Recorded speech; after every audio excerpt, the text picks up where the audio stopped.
This is LBC from Global, leading Britain's conversation with James O'Brien.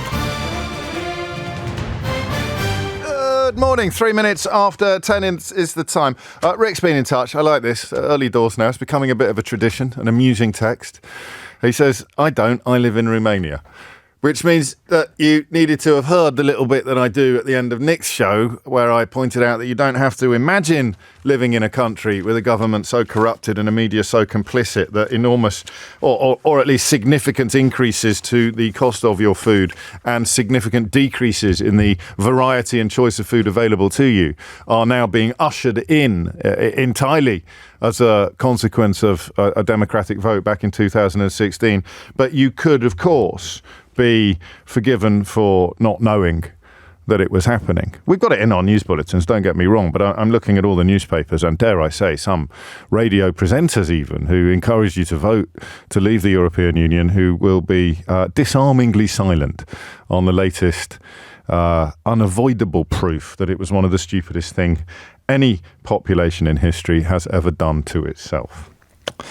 But how annoyed are you with that analysis, right? Because if you knew this was going to happen, if you were dismissive and cynical about so-called Project Fear, if you were perhaps informed on the issues, you understood what was likely or guaranteed to happen, you're probably not that annoyed with the analysis that I just shared.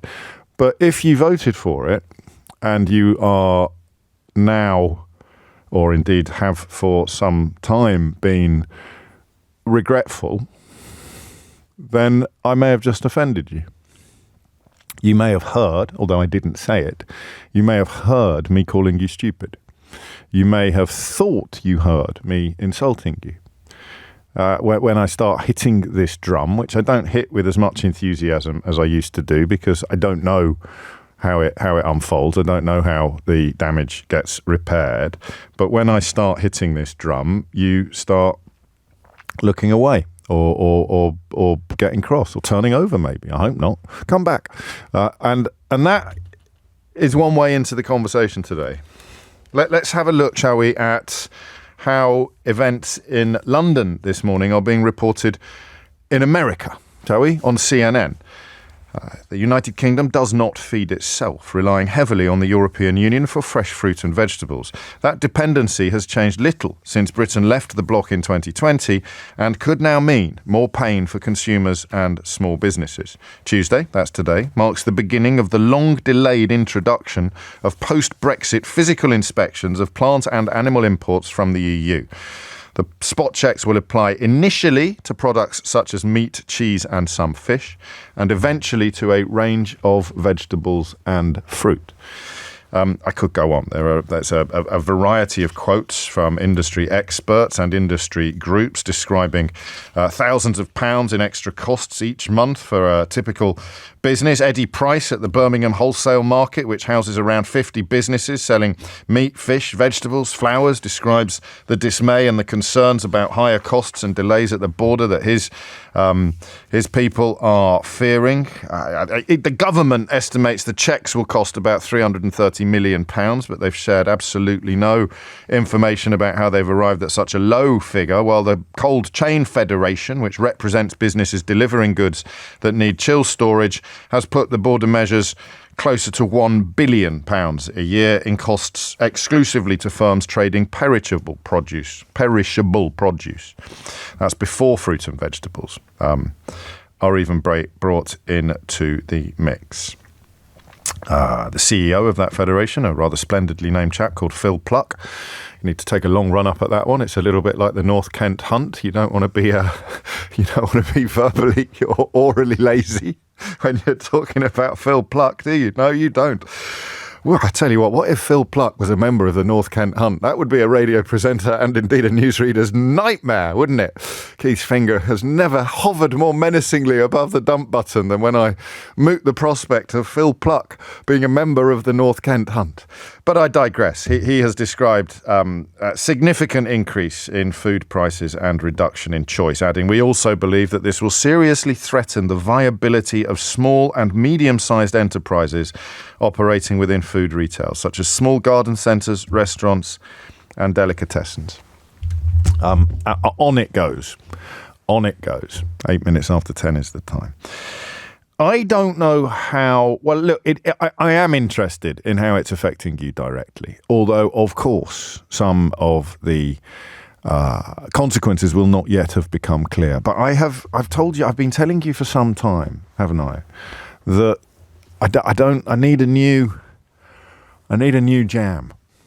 Actually, I think jam probably will be subject to new checks coming in from Europe. But I need a new jam.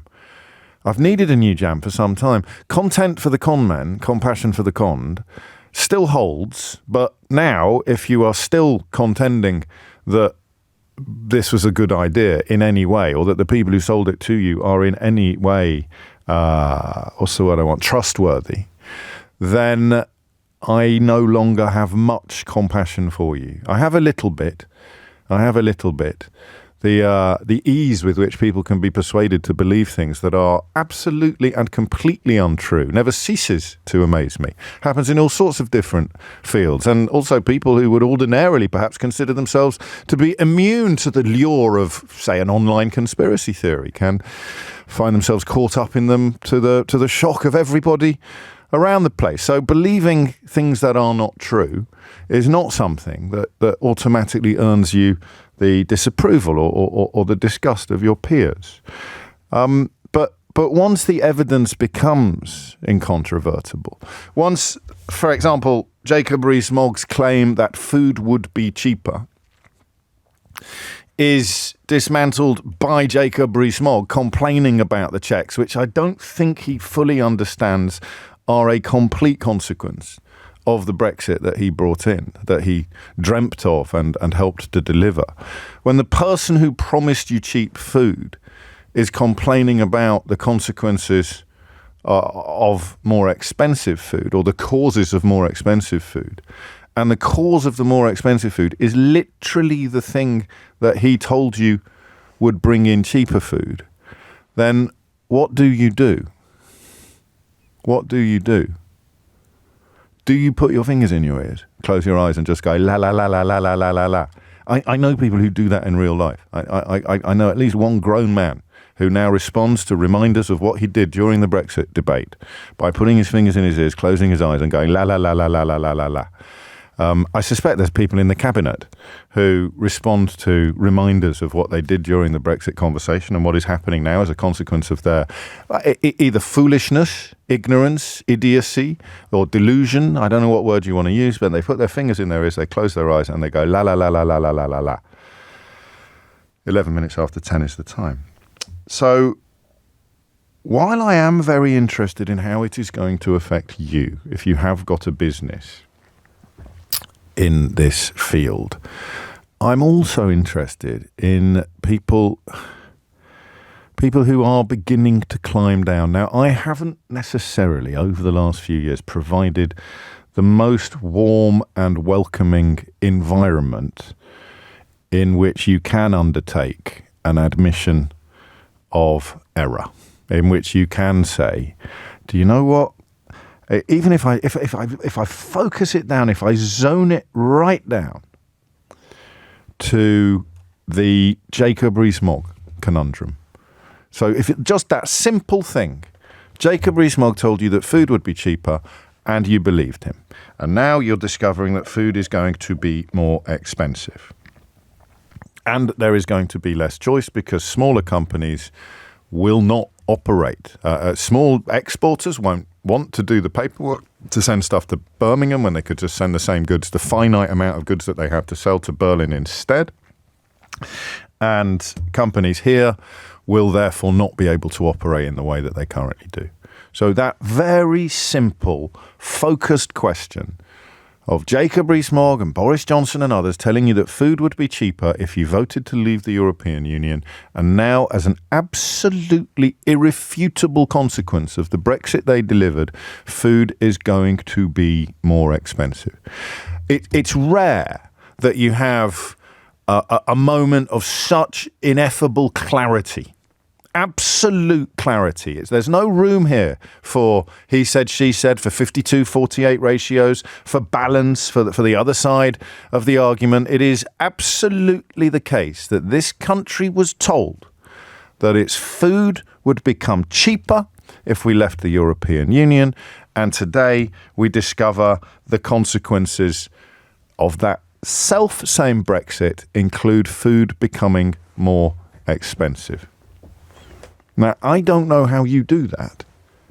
I don't know how you deal with that if you believed Jacob Rees-Mogg and his mates, who, of course, will be almost entirely untouched by the consequences of their own deceptions and disastrous ignorance. I don't know how you do it. How do you deal with the fact that you voted for cheaper food and you're getting more expensive food, and very, very annoying people on the radio told you at the time that you were being lied to, and you insulted them, criticised them, possibly even announced that you were celebrating by drinking their Remainer tears, and they've turned out to be right about absolutely everything.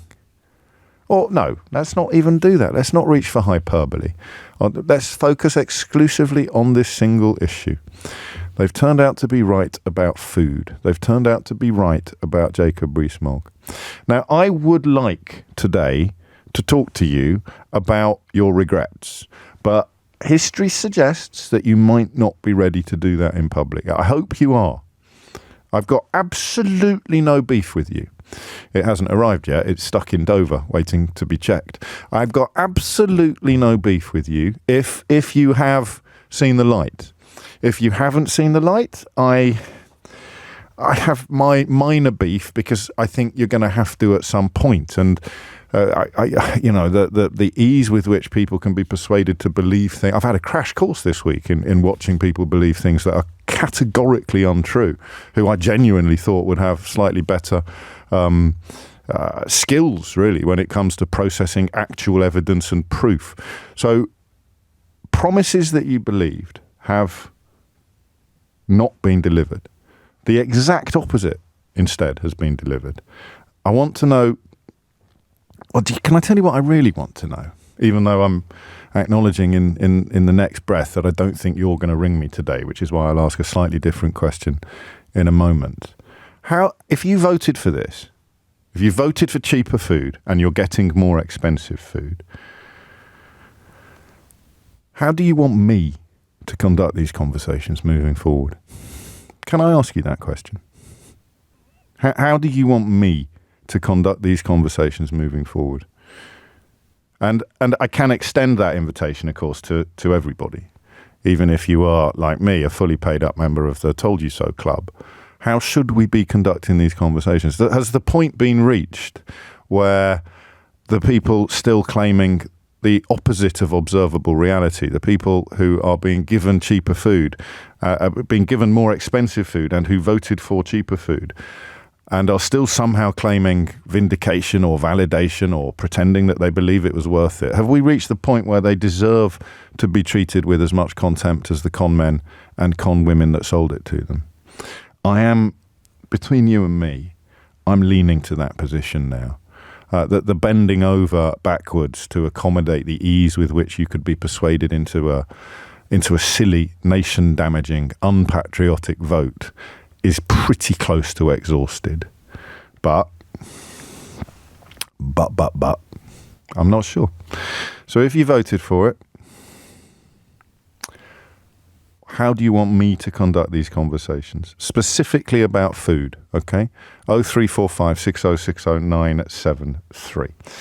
And for the rest of us, how should we conduct this conversation now? Especially if you are directly affected by these facts. Remember that an awful lot of the media outlets, whether individuals or institutions, that helped to sell the con, that helped to sell Brexit, are still in control of the flow of information. So an awful lot of customers are not going to be able to distinguish between general inflation or Ukraine-linked inflation or cost of living crisis. Well, that's a consequence rather than a cause. But they're not going to know the specifics of these deals. You've got to turn this morning to the BBC, which of course routinely comes under attack from the people that I'm talking about, or foreign media, CNN, speaking to people at Birmingham Wholesale Market, quoting the numbers, seeing how much much food comes in from places like the Netherlands, France, Ireland, Germany. Looking at the actual consequences of watching 40% of fresh vegetables in this country consumed in 2022 now being subject to higher costs and checks than it was before. How do we conduct the conversation without sounding smug or obnoxious? I fully accept that's harder for some of us than it is for others, but how do we conduct the conversation now while the reality is still going to be ignored or denied by the people who helped to deliver it? All right, so lots of ways into this. How it's affecting you personally, 0345 6060 973. And the tone, the content, the timbre of the conversation that you want to hear, especially if you voted for this, and this is crucial, if you voted for sovereignty or some other nonsense, I'm afraid you're lying to yourself, and I've got no interest in you lying to me. If you thought you were going to get cheap food, and now you know it's going to be more expensive, how do you want me to talk about this moving forward? Because somebody has to. Somebody has to. Hit the numbers now, you will get through. James O'Brien on LBC. 21 minutes after 10. James writes, Steve, you're not going to get Brexiteers to call in. They've hurt themselves, but they've also hurt the poorest people in the country. I think it's often the same. I think that Venn diagram often looks like a circle, Steve. They should be forced to wear a special cap to identify the idiots. Again, if I'm asking about the tone we should be having in this conversation, I have to accept the suggestion that we should be a hell of a lot ruder. And I'm not, I'm afraid, indulging any more in ludicrous claims that you voted for some sort of different type of thing from the ones that all the people leading the Brexit campaign told you were going to get. Oh, I voted because I don't like centralised power, or I don't want our laws to be. Just seriously, get over yourself. Look what you've done. Look what you've done to all of us. Look what you've done to your own children's futures. Look what you've done to your own food bill. The idea that it's all worth it because of some meaningless, nebulous, entirely intangible word that you don't really understand, like sovereignty, is insulting. Not so much to your intelligence, but to everybody else's. 22 minutes after 10 is the time. John's in Coventry. John, what's going on? Oh, hello, James. How you doing? Good, mate. So cards on the table. Yeah. I voted for Brexit. At the time, going back in history, we were coming through austerity. The Tories, a complete hatchet job on selling it to the public. They just said, it's a minor vote. All this stuff we've been feeding you over the years about sovereignty and laws and all that.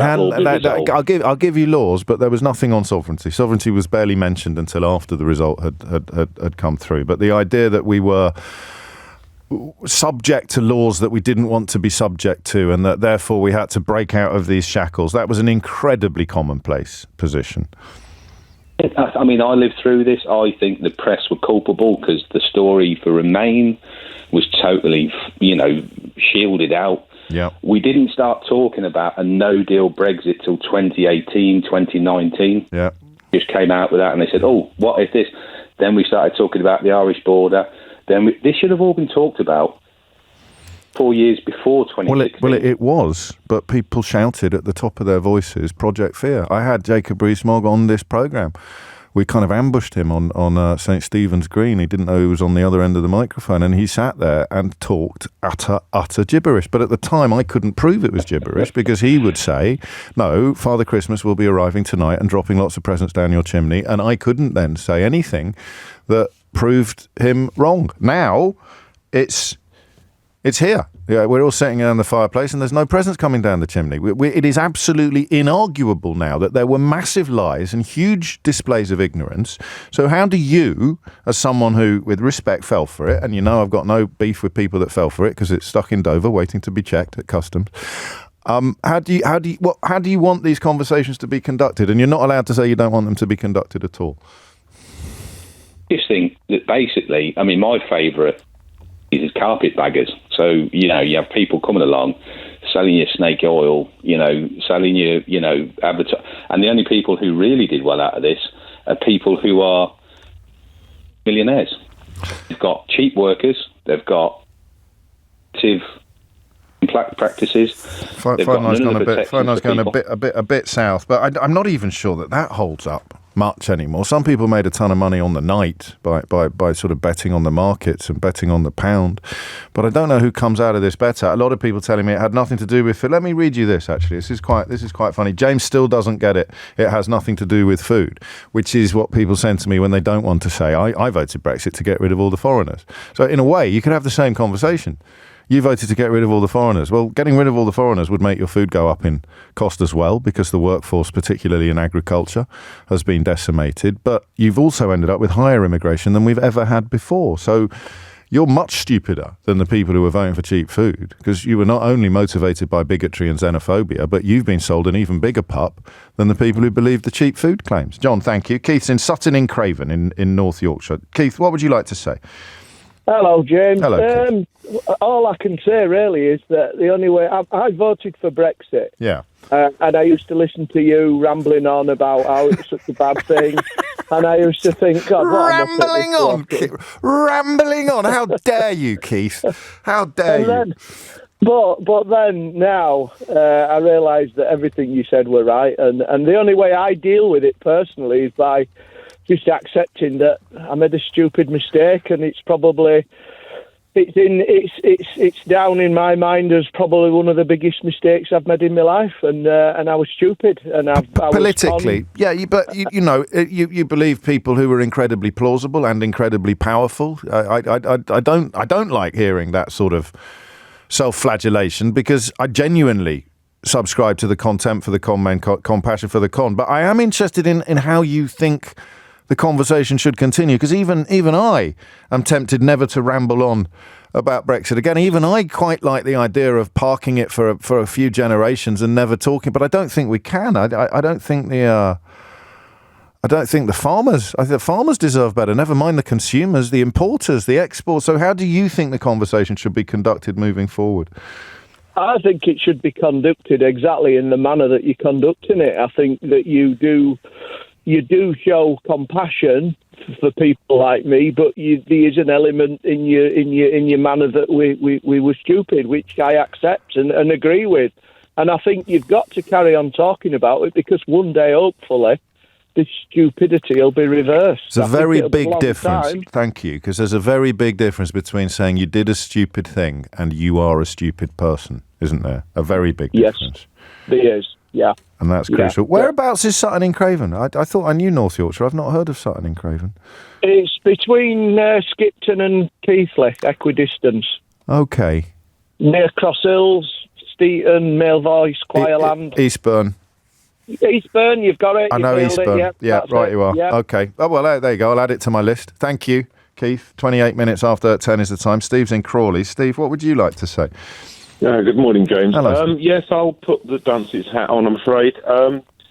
I did vote for it. Yeah. My wife now thinks the entire thing is my fault. I like that. Should we call it Steve's Brexit, I think, from now on? Absolutely, it's totally my fault. Now, we've spoken before. I'm the photographer. Yes. I was doing a shoot literally a couple of weeks before Brexit, about Brexit, in the House of the Commons. There were 3 MPs talking, and if you asked me, I couldn't remember who they were. Sure. There were 3 MPs talking, 1 for, 1 against, 1 on the fence. Okay. And I fell into the hole of the 4. I totally agree. I actually went into the voting booth intending to vote against, and did I'd call it the Trump thing. Did you voted really? For change. Yeah. Voted for change and desperately regret it. Desperately regret it. And we can't not talk about it, can we? I mean, No. Tempting though it might be, from both sides of this divide, tempting though it might be to say, you won, get over it, which is a phrase actually that hasn't yet reached the kind of popular, but that is what you won, get over it. We can't not talk about it, because look what's happening today. Look what's happening to everybody from, small delicatessens to big cold chain importers. Yeah, I need you to carry on doing exactly what you're doing and talking truth to power. And just making people like me, and I don't think I'm stupid. No, I don't think you're stupid. People like me see how idiotic they are. You've still got some politicians thinking it's the best thing ever. It's unbelievable. It is. That's mad, isn't it? That level of I don't know whether it's delusion or something more sinister, but the idea that people will still stand up and claim, and not just politicians, plenty of people, well, fewer and fewer people in my line of work, actually, but still some who will pretend that it was a good idea. Or, my favourite at the moment, there is a really, really good Brexit, but it goes to a different school. But I think part of the trick is to focus in on the very specifics of it. So today's phone-in is about the food. The food is more expensive. It was supposed to be cheaper. And, you know, I've got a text here from someone in Lancashire saying, well, it's not that much more expensive. That's not the point. If someone sold you a promise that something will be cheaper, then you ask for a refund if it's not cheaper. You don't say, oh, well, it's actually gone up in price, not down, but not by that much. And, of course, as a consumer, inflation's already hit us pretty hard. Cost of living crisis already underway. Energy bills already pretty punitive for many people. But for people in the business, this is an existential threat. And it was both predicted and described. And that's why I think people are finding it a little easier than I expected to put their hands up. That, of course, coupled with the warmth of the welcome that you always get on this programme. 10:31 is the time. Thomas, what has your headlines? James O'Brien on LBC. It is 10:34. Charlie's in Bath. He says, James, on days like today, my contempts for the likes of Aaron Banks and Andy Wigmore. Who's Andy Wigmore? Oh, the butler. The kind of, yeah, okay. Farage, Habib, Johnson, Rees-Mogg, Baker, they're all as contemptible. But people need reminding about the puppet masters pulling the strings in the background, not the puppets. I mean, Jack Cade makes a rather nice line. We're all Ramonas now. We've got two new catchphrases. The first is "You won, get over it," which I don't think will catch on. But "We're all Ramonas now" has a certain ring to it. Rebecca is in Glasgow. Rebecca, what would you like to say? Hi, I voted to remain, but my mum voted to leave. Right. My mum was born to Polish immigrants. Yeah. And gosh. I just couldn't understand. And I just felt like she was pulling up a ladder. And it was just, I was so angry with her. I've changed. That anger has turned to absolute sympathy when I see the regret in her face. And you know, it's simple little things like she'll do a shop and she'll come on the phone to me and say, "God, those Polish things that I buy in the supermarkets they're not there, or they cost so much more." And you know, it's just that there's this frustration in her now. But I don't blame voters any longer. Has she joined the dots? Yes, very much. And therefore rues the day. Very much. And I think it's been down to successive government. Yeah. Because everybody is manipulated in some way. And successive governments have sold off our industries. They've outsourced. We don't produce things anymore. We bring them in. Yeah, it's a mad combination of circumstances, isn't it? And in fact, one of the sort of chief idiots was writing this week about, I think it was Frost or possibly Nick Timothy, one of the Daily Telegraph weirdos, was writing this week about, oh no, we need to make more, we need to manufacture more. And you're just, okay, but let's not pull ourselves out of the biggest single market in the world and then realise that we don't produce our own. That's exactly it. We just left ourselves isolated. I can't believe I just said that out loud. I haven't seen it that clearly before. Let's leave it and then work out the consequences. Mm-hmm. Oh my days! So she regrets it, and I now have sympathy. Good. For the people who bought into this, because we're all manipulated. Let's face it, in some way or another. At some point, we have that eureka moment.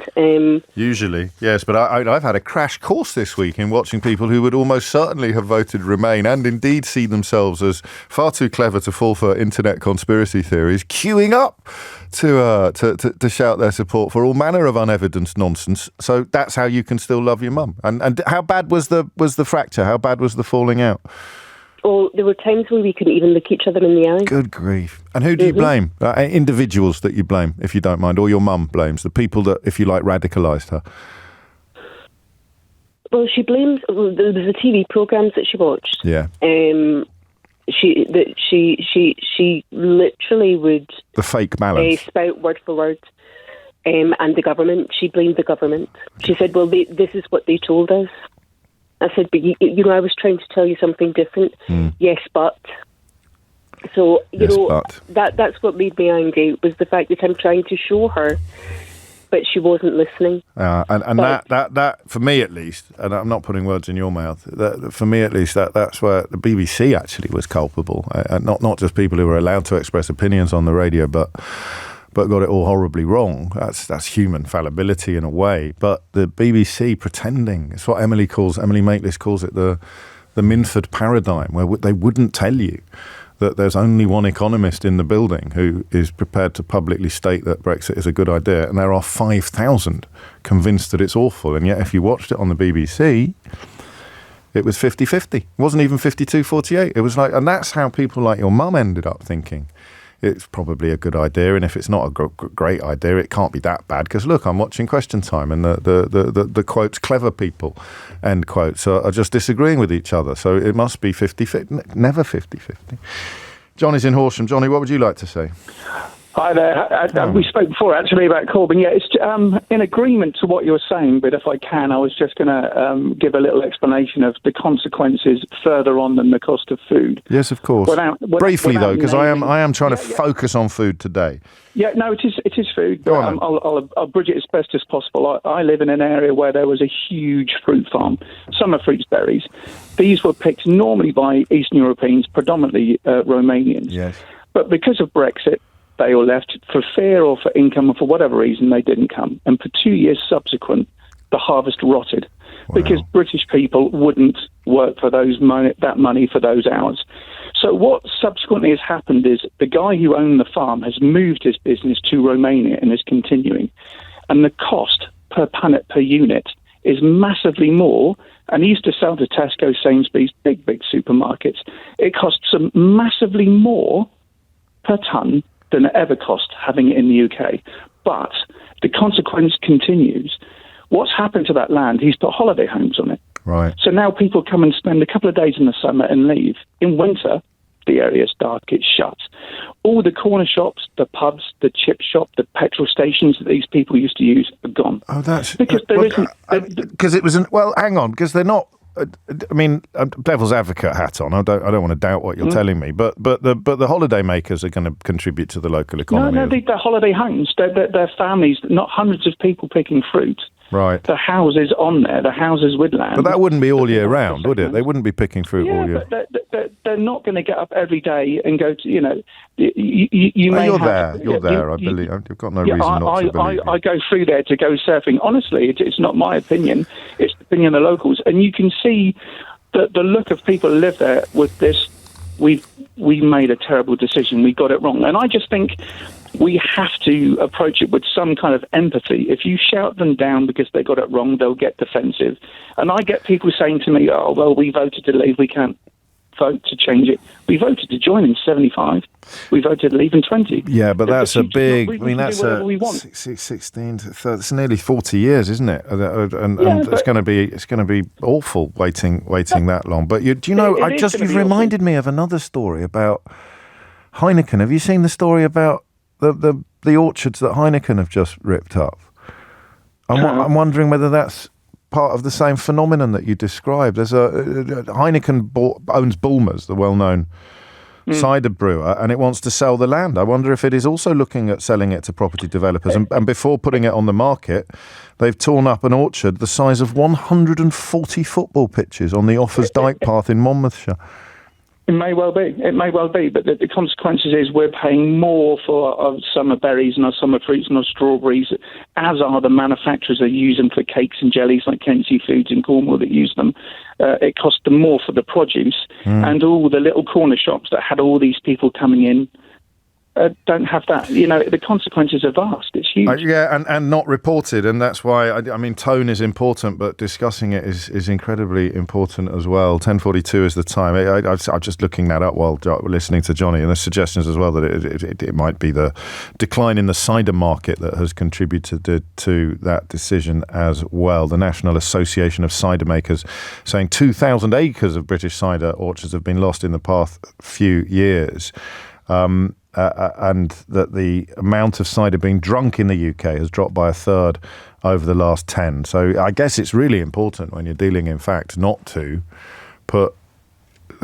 spin the other way. So my suggestion that orchard devastation in Monmouthshire might be linked to the same phenomenon that Johnny was describing was not justified. I don't think it was justified. 10:43 is the time. Harry's in Chelmsford. Harry, what would you like to say? Hiya. Hello, Harry. I'm a young person, and only being 21 years old. So I wasn't even able to vote for Brexit when it was about. And I think ever since it sort of appeared and hasn't disappeared, I suppose, yes. The country is sort of, declined in a way, especially for young people. It's hard for you to measure it because it's all you've ever known, if you see what I mean. So you can imagine what freedom of movement would have been like. And you can today, an awful lot of people a lot older than you are finally beginning to realise what it meant to be in a single market, so that you could buy stuff that was in Berlin this morning. You can have it on your breakfast table by tomorrow, and there would be absolutely no friction or cost involved in any way different from how if it was coming in from Bath or Bristol. I mean that is mad to get your head around. But you talk of decline. What do you mean when you talk of decline? I think in more of a broader term, not just food related, but especially food related. It's going to cost more money to get healthier and more naturally grown foods. So it comes to that point of it's cheaper for people to get unhealthy, quick, fast foods. That's another consequence. Yeah, you're absolutely right. And then the country's health then starts to decline in that sense, and then it puts more pressure on the NHS. And it's all a big knock-on effect of everything. So everything has a consequence, and then everything. And people won't be able to understand what's going on unless we talk about it and describe it in the way that you're doing, actually. How does it play at home? How does that vote split, how has that developed? I mean, I contribute at home. I can't afford to move out anytime soon. I mean the fact that your parents voted in different directions. Has one of them put their hands up and said they made a mistake, or is it just off the menu? I think it's just been completely wiped the slate clean, and just no one talks about it. But I was a bit too young to sort of understand it at that time. Of course. And I'm trying to now. I'm at that sort of voting age. I turned 18 during COVID, so there wasn't sort of any sort of votes about when I turned 18. So it's all coming about now, and I'm trying to educate myself on what's sort of there and what's about. Well, I don't want to add to your burdens, Harry, but it might well be that it might fall to your generation to undo a lot of the damage done by us old people, or by whichever one of your parents it was that voted to become part of the first population in history to impose economic sanctions on itself. But it's not just young people. Chris has been in touch. I just presume Chris is older. And he simply says, forgive my ignorance, always. I always forgive ignorance. If you admit ignorance, it's always to be forgiven. I do realise we have left the EU, but the food coming in from the EU is not any different from before. So why do we now need the checks? Please explain, Chris. Treaties. It is simply the case that you have borders, national borders, international borders, over which countries exercise control, and if you all agree to pool resources to become part of the same single market, then you can sign treaties that deliver things like freedom of movement of goods, freedom of movement of labour, and freedom of movement of services. And if the rules say, if you sign up for one of those, you have to sign up for all three, And those are the only circumstances in which you can have freedom of movement of goods. So from the minute, and forgive me, Chris, if I've misunderstood your question and you already know all this, but from the minute that Theresa May decided that she had to appease the freedom of movement of people mob, i.e. abolish freedom of movement of people. And remember, people like Priti Patel until very recently were telling you to celebrate the abolition of your own freedom. So as soon as Theresa May decided to do that, then freedom of movement of goods was off the table. There were no circumstances in which we could abolish freedom of movement of people without sacrificing our membership of an organisation that enjoyed freedom of movement of goods. So those goods have to be checked coming in, not because of European Union rules, but because of World Trade Organisation rules, which, of course, the Brexit headbangers also insisted, without understanding anything, would be brilliant. 10:48 is the time. So that's an interesting one as well, the combination there of Harry's call and Chris's WhatsApp message, reminding us all of the importance of continuing to explain everything, even as people like Jacob Rees-Mogg have somehow scaled ever dizzier heights of delusion. Just simple, calm, honest explanation. Otherwise, if there is a vacuum of information, then all manner of madnesses can move into it. And sometimes I expect it's very hard to resist the temptation to sign up to the madness that has moved into a vacuum. But you should probably always resist that temptation. It's 10:49. James O'Brien on LBC. Not my strong suit, mental arithmetic. It used to be much better. When I worked behind a bar, it was good. But I do, you're quite right, Gavin in Nantes. It's very important to correct. He says, please check your maths. 1975 until Brexit was not, as you said, nearly 40 years that we were members. It was nearly 50. Could you please clarify to your listeners that when we left the EU, we didn't also lose 10 years, as well as everything else? I think he is suggesting. So thank you. That's quite all right, Gavin. It's a 75 plus 25 plus 16, 31. No, you've done me wrong there. 75. So it's 25 years plus 16 years, which is 41 years. So 50 years to now, but nearer 40. Anyway, never mind, because this is a much more entertaining WhatsApp that's come in. This is from Stephen. Steve, I think you might have the LBC number stored in your phone next to the number of a loved one, because you just sent me a message that says, drive carefully on your way into town, my love. The lava lamp is still in the boot of your car. I'm just wondering, is that a secret code, do you think? Do you think Steve is actually sending me a message from the security services? Or drive carefully on your way into town, my love.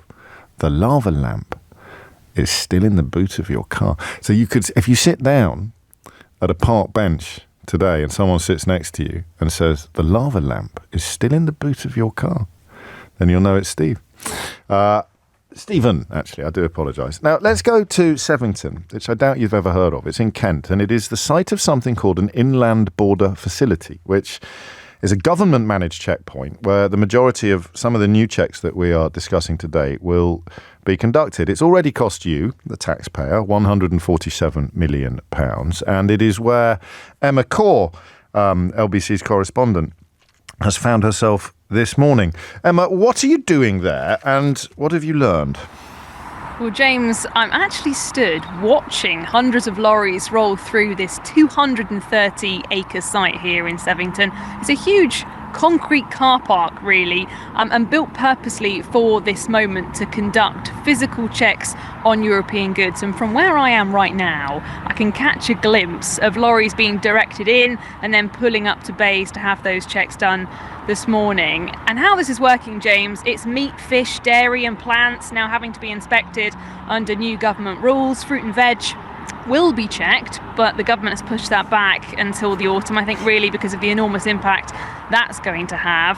And the UK will probably struggle to cope if all these checks came in at once. But we already know, and the government have said, these checks are going to cost importers collectively £330 million a year. Now, that means for the average high street wholesaler, for example, let's say a person who wants fresh meat or eggs brought into cafes, hospitals, schools, they're now having to battle with huge hikes to their costs paying for these checks, which we've been told will inevitably be passed on to customers. Nigel Jenny is the head of the Fresh Produce Consortium and has told me these costs will cripple some businesses. It will cost the industry approximately £200 million a year. But in reality, for smaller businesses, it will cost them in relative terms more. We envisage that would be £50,000 to £60,000 a year, which is a huge cost. And James, I've been speaking to traders here in the UK too. One farmer, Guy Watson-Singh, who runs Riverford Organic Farms, a big company in both Devon and France, says the costs for him now are huge. Certainly costing us £1 million a year, to comply with the post-Brexit arrangements. And it's just so frustrating. It's £1 million a year, which could so better be spent on putting up solar panels, windmills, planting trees. Well, concerns as well too, James, that any delays caused by these physical inspections here at Sevington, which are expected to take around 4 hours per lorry, could mean some foods and plants being thrown away. Of course, all these products have a very short shelf life. If you've got meat in the back of a lorry, a supermarket will only be able to put that on the shelf if it's got a reasonable shelf life. So there's a huge concern as well from traders around that. I actually visited a horticultural nursery in Kent a couple of weeks ago who themselves are really worried about that, because plants likewise can't sit in lorries for hours on end without being killed off. And this site as well, James, 22 miles away from Dover. Checks were done in Dover before. So the meat, the fish, the dairy products and plants all rolling off lorries there are now having to be inspected here. They've got to make that 22-mile journey, which adds time to their delivery as well. And just to be absolutely clear, Emma, this is, to coin a fairly unpleasant phrase, this is the new normal. This is not a temporary measure while things are introduced or while the system recalibrates. This is what happens now. This is the new reality. Yeah, absolutely, James. This is the new normal. This site here in Sevington has been here for a few years. Of course, we thought these checks were going to come in back in 2021. They've been delayed multiple times and are now finally being brought in. Delayed is thought perhaps because of concerns around inflation, bringing up food prices again. It's obviously thought that food prices, perhaps supermarkets can cope with that now.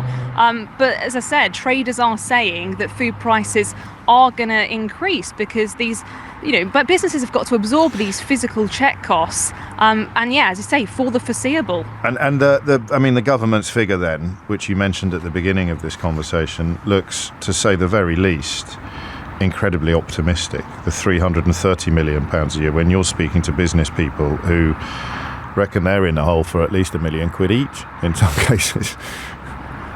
Yeah, £330 million a year, they're saying, costing importers collectively, the government. We've spoken to businesses that are saying it's going to cost them £60,000 a month. Bigger businesses, some saying it potentially will cost that a year. But I think it's really the small businesses. You've got the delis, the small little high street businesses that bring in, foods from Europe that people enjoy to buy, of course. They're going to be the ones that struggle the most because they can't absorb these costs. And also, if you think about a lorry full of food they're bringing over, they've got lots of different items on board that lorry. A lorry going to a supermarket might just be full of one type of cheese. But that's going to be like one cost. But if you've got that lorry full of different types of consignments, they're all going to have their own costs. So you can see how small businesses are going to suffer more. That is a point that was made on this programme as long ago as 2016 by greengrocers and couriers and delivery people, and yet to hear it laid out in such stark terms is strangely depressing. Emma Core, thank you. You're doing incredible work and very, very important work. Although, of course, there are some parts that it will not reach. This text came in while Emma was talking about what she could currently see with her own eyes. All right, just think about that for a minute. She is standing in Sevington in Kent, watching lorries come in for checks that could take up to 3 to 4 hours, and speaking to the business owners affected who are explaining to her the costs. And this character texted the programme, more Project Fear bore off. And I believe they have their own television programme now on one of these weird new television stations that have been funded by precisely the sort of billionaires that, for reasons known only to themselves, sold you Brexit. James O'Brien on LBC. It's 4 minutes after 11. You're listening to James O'Brien on LBC. We got it right today. I'm not sure how. Do you think it's timing? Do you think it is the fact that our news bulletins and correspondents like Emma Core, they're down in Sevington, are just delivering the cold, hard facts of Brexit? So even if you still have people on the station who sold it to you, pretending that everything's going swimmingly or that Boris Johnson is a stand-up guy, the tone changes when the facts change. What do you do when the facts change? I change my mind. I don't know. I'm just wondering out loud about why today we got the invitation right. People are now ready to have a chat, a friendly chat, a warm chat from people who are part of the same society about how best to proceed with and after the acknowledgement that if you voted for cheaper food, you are getting the precise and polar opposite of what you were promised by people like, and I think Jacob Rees-Mogg is a good example because he was one of the people who seemed to be most shameless in his depictions of the impossible. And I had some personal experience of it. Very different from talking to someone like Farage, who I don't think really believes in anything really except self-promotion. Rees-Mogg seemed to be ideologically wed to the wisdom of leaving the European Union and would therefore claim things that seemed fanciful at the time with a plausibility that many people found persuasive, which is why this moment,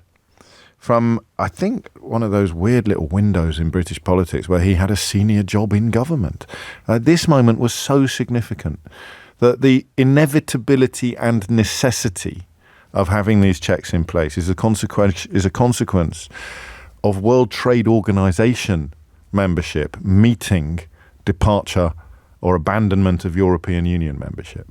The rules on what checks need to be in place at borders are part of international trade. There's no such thing as an independent sovereign trading nation. You have to abide by international rules.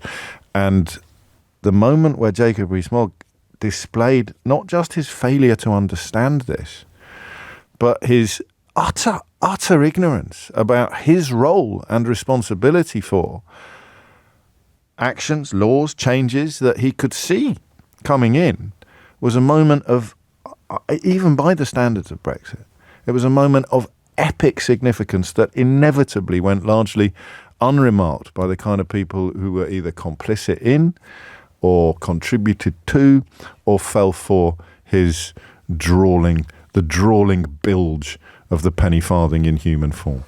I thought post-Brexit checks were not going to be disruptive. That's why we're not adopting them. This would have been an act of self-harm if we'd gone ahead with it. It would have increased costs for people. That's just mad, right? Because they have to go ahead with it.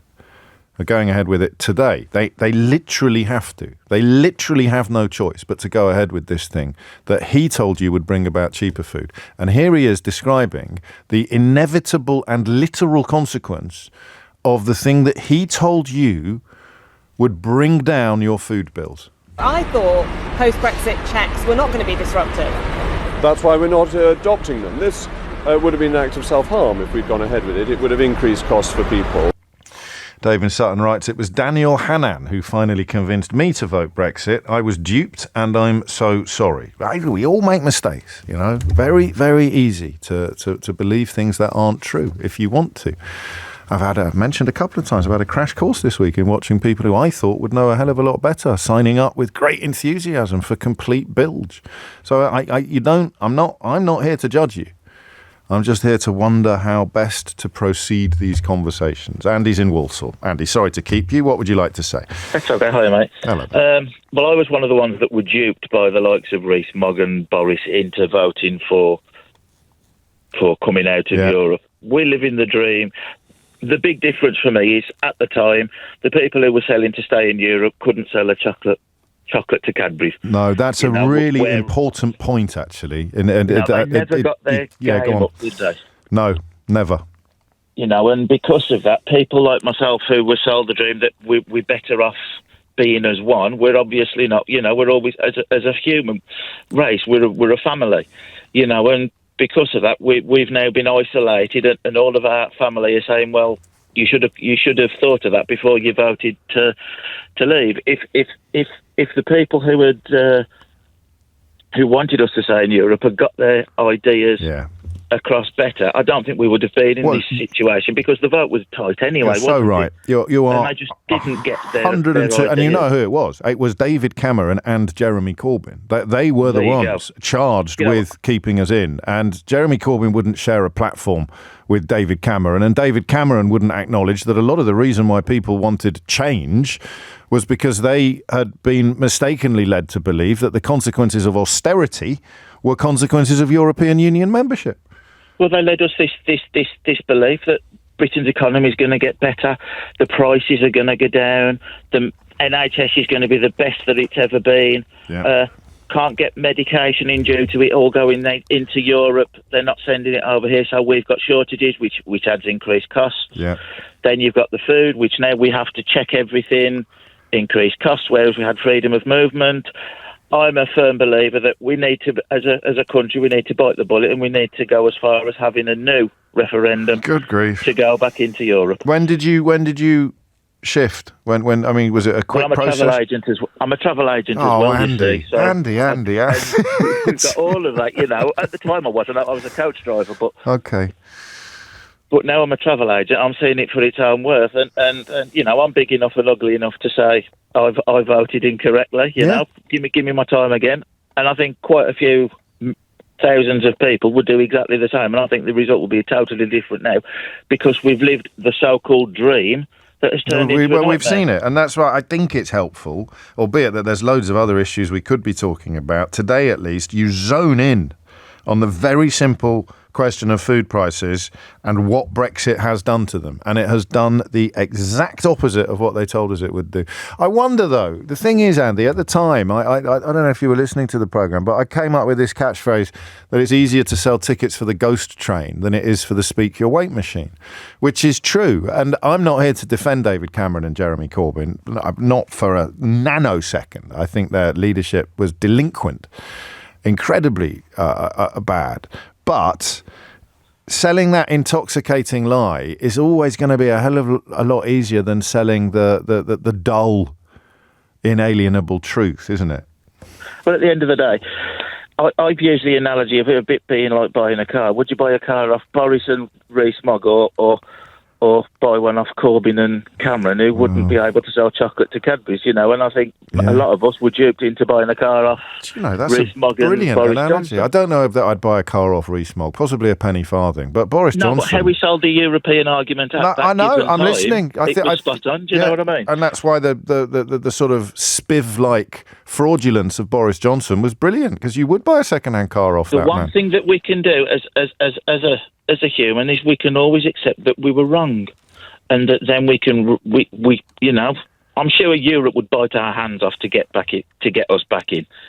Well, of course they would, because it's to the benefit of the single market to have a big and less powerful than we were before, but the strength is size, strength is in numbers. Andy, thank you.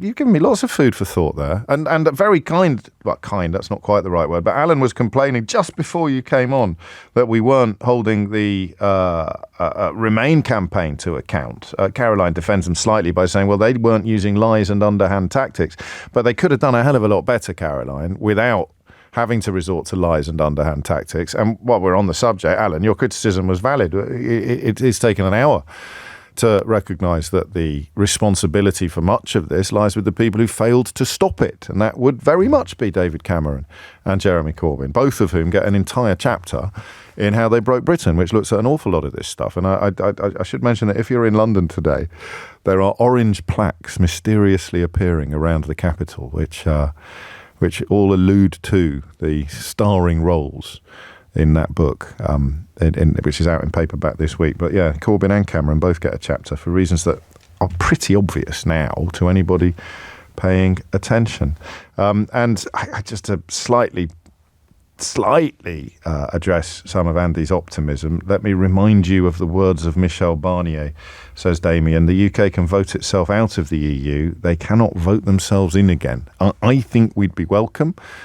but I don't think it's going to happen for a very long time, and it certainly wouldn't be on our own terms. Raj is in Chelmsford. Raj, what would you like to say?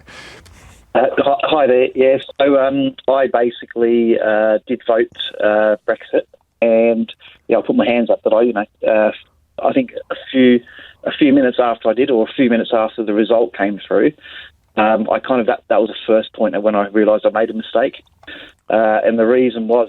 I was actually in London. I was on a train. I think David Cameron announced. I think that David Cameron announced it, if I recall right. Well, no, it got announced on the telly, but he announced his resignation pretty much 10 minutes later. Yeah, sure. So I think I was listening to it over the radio, and I was at Wembley Park Station, and I got on the train, and I saw there was a lot of European people on the train, basically, because there was a lot of Europeans here working. Yeah.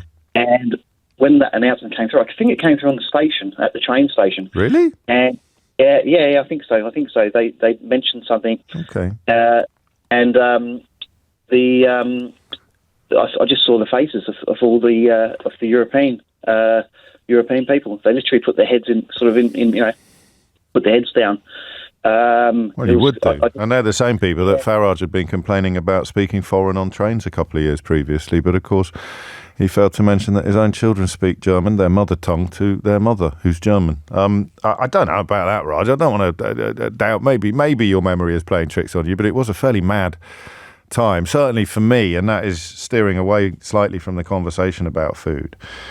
But certainly for me, the most memorable and poignant calls were the ones from people who introduced us to that phrase that we have heard many times since on the programme. It was, I don't mean you. People telling us, I remember the French psychiatrist telling us that her own patients were telling her that they'd voted to leave the European Union because they wanted to get rid of all the immigrants. And she said, but I'm an immigrant. And they said, no, well, we don't mean you. People telling us their own mother-in-law had voted to leave the European Union because they wanted to get rid of all the immigrants. I said, well, I'm an immigrant. And she'd say, oh, and I don't mean you. And something very similar is happening with a different area of life today, which actually gives us quite a timely moment for an unhinged headline, which I can't quite believe is in print in the UK today. And we'll do it, I think, after this. James O'Brien on LBC. 18 minutes after 11. When I selected today's unhinged headline, I hadn't clocked who'd actually written the article beneath it. And it couldn't be more timely because it's a person who wrote that book, that David Cameron biography that was published under Lord Ashcroft's name, Isabel Oakeshott, who I think is the partner of the fella running Nigel Farage's business, the Reform Party, which is so timely because we're talking about Brexit, and I've reminded you how they demonised immigration to get it over the line, but they didn't mean you. They just wanted to get rid of all the immigrants, but they didn't mean you.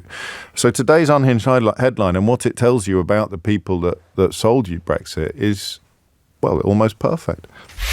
Unhinged headline. So here it is in the Telegraph. Get benefits claimants back to work, cleaning our filthy streets.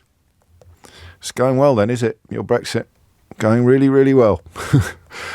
Get benefits claimants back to work, cleaning our filthy streets. We could chain them up as well, couldn't we? There'd be a name for that. Chain gangs, that would be good. Punishing people for being unemployed or punishing people for being ill. I kind of rings a bell from history, but I can't quite remember where. And that is today's unhinged headline. Or at least it's the first one. There may be others. We shall have to wait and see. People don't want to admit their own stupidity, so they will defend Brexit till their dying day. That came in at 10:18 today, and I think it has been successfully repudiated. Is that the right word? Successfully disproved. I think that it is beholden upon all of us to start pulling together. And if we're going to pull together, we've got to agree on what the rope looks like. And the rope looks like Brexit was a really stupid idea. So it doesn't really matter whether you voted for it or not. If we're all going to start trying to pull the country in the direction it needs to be pulled in, whether it takes years, decades, or more, generations, the first thing you've got to do is stop shouting at each other and being cross with the people that made what I would describe as an honest mistake. All right? I can extend that to the food, which today we discover will be more expensive, not cheaper. I can extend that to the food. I can't necessarily extend it to the immigration yet. not least because that's arguably gone even worse than the promise that the food would be cheaper. So on we go. Tim's in Banham in Norfolk. Tim, what would you like to say? Morning, James. Hello, mate. I felt compelled to call after the lady that was on earlier talking about the conflict she had with her mother during the Brexit process.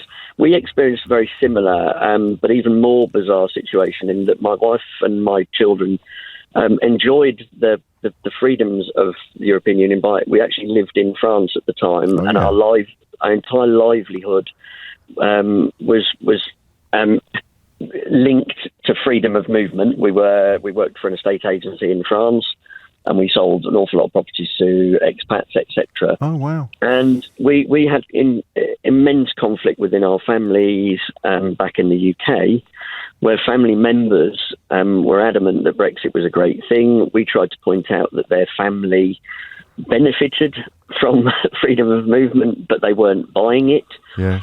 And I think the point I wanted to make, because there is a link to food in a minute, but the point I wanted to make was that I'm now watching the exact same lies being told through the media channels, that these same family members are now believing the lies about the immigration, the lies about the NHS. All the NHS woes, as far as they're concerned, is because of junior doctor strikes. And it's frightening that we keep recycling this same situation where the people that are responsible for these lies are not held to account. You touched on it earlier. You touched on it earlier this week, or last week, sorry, when you were talking about Chris Philp. He then gets to go on BBC on Sunday morning and defend his rhetorical question, and nobody really pushed back. Well, that might be a consequence of who presents that programme. But the idea that he got a free pass on claiming that, it was a rhetorical question, when he clearly needed to clarify whether Congo and Rwanda were the same country, and clearly is utterly unaware that the 12 refugees who were shot dead in Rwanda in, I think, 2018 were actually from Congo, and that, actual war in that corner of the world is sponsored by the country into which we're sending refugees. Yeah, I mean, this is obviously territory that I'm quite familiar with, the idea that there are no consequences. But the stop the boat stuff, that is landing, is it, with your older relatives? Absolutely. And you stand there and you go, well, hold on a minute. Since Brexit, immigration's gone up. Yes. And they won't have it. You're saying, well, hold on. Jacob Rees-Mogg and Boris told you it wasn't going to, we were going to stop immigration. Because let's be honest, that's what Brexit was about. It wasn't about... it wouldn't have got over the line. It's why Cummings sort of held his nose a bit or pretended really to disapprove about Farage, although what Vote Leave did on Facebook in the final days of the campaign was every bit as grim as what Farage has been peddling for years. But Cummings wanted to believe that it was some sort of noble mission. They would hold their noses and get into bed with the people peddling racism or xenophobia. But I don't think it was enough to get it over the line. They kind of needed both. It was so close. Yep. They definitely needed the racists, but I think the racists needed them as well, if you see what I mean. Yeah. Good people who thought their food would be cheaper. There you go. There's nothing wrong with that. A good person who thought their food would be cheaper. They've got nothing to be ashamed of. And when it was pointed out, so you've had the text this morning, Project Fear, give it a rest. Just ludicrous. The facts are, I'm a caterer by trade. Right. My business. I've been absorbing meat price increases for the last 9 months. Yeah. And we're sort of sitting there going, well, we're taking bookings for 2025 now. I'm going to have to roll those increases out. I've had an email this week from my greengrocer, so I use a local greengrocer. They try and get everything they can locally and in Norfolk. We're very lucky in Norfolk. Have a great supply of fresh produce, but an awful lot at this time of year. All my tomatoes are still coming through Holland because the English tomatoes aren't ready yet, or the good ones. So, I'm waiting for the price list increase there, and you just sort of hold your head in your hands, looking at ever diminishing returns, going, all of which could have been resolved. And all of which were known and plotted and predicted. You mentioned greengrocery. My friend Andreas, who's been on the programme many times and has, as Kieran the van driver did before him. I haven't heard from Kieran for a while. I hope he's all right. That they would explain this stuff to us all the time. And they, having appeared on this programme, then got booked by other news organisations, Sky News, ITN, the BBC, because somehow the failure of the movement, the Remain movement, to get these people in front of the public was quite incredible. And that brings us back to, I think, to Cameron and Corbyn. Tim, thank you. It's a lovely part of the world, that. Near Dis. I don't know why I do this. I try and show off my knowledge of British geography sometimes. It's because I'm conscious of this sometimes being a bit of a London-centric show. But I do love Norfolk, and I do have problems with the county when it comes to Brexit. But last time what would the word be, criticised farmers for having been in support of Brexit, I got into terrible trouble with people pointing out that the people that owned the land were not necessarily farming it. The NFU might have been a little bit lily-livered, perhaps, and we associated all those signs that we saw on all that farmland with the idea that all the farmers were desperate for Brexit, and that was probably a misrepresentation. Well, definitely a bit of a misrepresentation, which I'm happy to correct. But speaking of British farmers, a couple of texts come in saying, well, it's great because now we can buy British food. Now we can buy more British food. I have to refer you to a story from yesterday's news describing the washout winter, spelling price rises for UK shoppers with key crops down by a fifth. So the impact of the weather on wheat, barley, oats and oilseed rape harvests means that you're going to see price rises on your beer, your bread, your biscuits and more, even if we weren't also introducing extra costs on the stuff that we're bringing in from other countries. So food security is a wonderful thing, and we could almost certainly benefit from having more of it. But food security is never guaranteed. So, and this again is something that Jacob Rees-Mogg has done to you. Jacob Rees-Mogg has turned you into the person this morning, trying so hard to pretend that you haven't been swindled, that you're saying, well, actually, I think you'll find that this means we can eat more British food. Well, falls to me to remind you that the UK has had the wettest 18-month period since records began in 1836. I'll say that again. The UK has had the wettest 18-month period since records began in 1836. And when it comes to climate change, what do the people who sold you Brexit and are currently trying to turn you against benefits claimants and refugees, what do they usually have to say about climate change? Same people, right? I mean, what's the opposite of a conspiracy theory? Something that's true, but is treated like a conspiracy or is completely ignored. So the people that brought you Brexit, currently trying to demonise refugees, already embarked upon a government-sponsored policy to demonise welfare claimants. The farmers can't grow the food that we need to replace the food that costs too much or costs much more to import because climate has affected the crops in the worst way since records began in 1836. But they'll be queuing up tomorrow to tell you that climate change or net zero is some sort of con as well. Quite a few of you, and I like this because it means you were paying attention back in 2016, 2017, quite a few of you asking what happened to Digby Pudding Jones, who was often wheeled out to speak in favour of Brexit from a position of almost abject ignorance. And the short answer is I don't know. And when people disappear from public life, he popped up a couple of years ago to slag off the accent of, I think it was Alex Scott, one of the sports presenters on the BBC, but I don't know, and therefore, you have to hope he's well. But I don't know what you want your formerly prominent Brexiteers to do. Do you want them to disappear from public life and stay silent? Or do you want them to take a seat in the House of Lords and do a lap of honour like Daniel Hannan? Or do you want them to carry on writing bilge for the Daily Telegraph and others? I would have thought that probably self-imposed silence was the most honourable course, up to the point where they find the courage, the conviction and the integrity to come forward and say sorry to the entire country. It's just coming up to 11:30. After the headlines, Henry Riley is on the scene in Hainault, where, as you know, 5 people have been taken to hospital and a man with a sword has been arrested after an attack in North East London. We'll get you the very latest on that live from the scene after the latest headlines with Thomas Watts. James O'Brien on LBC.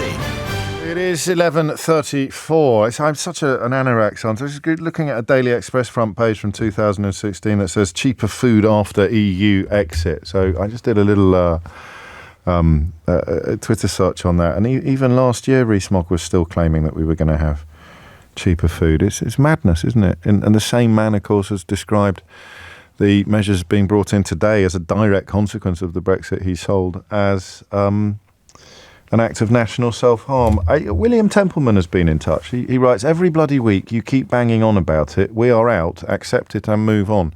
I like messages like that, actually, because when I sit here pontificating about how we should conduct these conversations and whether or not, I love messages like that. Absolutely no chance whatsoever, William Templeman. You pooed in your hands in 2016 and you might still be clapping, but it's my job to point out to anybody unfortunate enough to encounter you in public or private life that you and your ilk are entirely responsible for all manner of messes that this country finds itself in. And today has been a show about people with the grace and intelligence to realise A, their mistake, and B, the importance of admitting it. So as long as people like you exist, I will continue having conversations like the one we've been having today. And if you'd like to contribute to it, the number you need is 0345 60 60 973. Breaking news earlier this morning of a critical incident in the north-east London suburb of Hainault.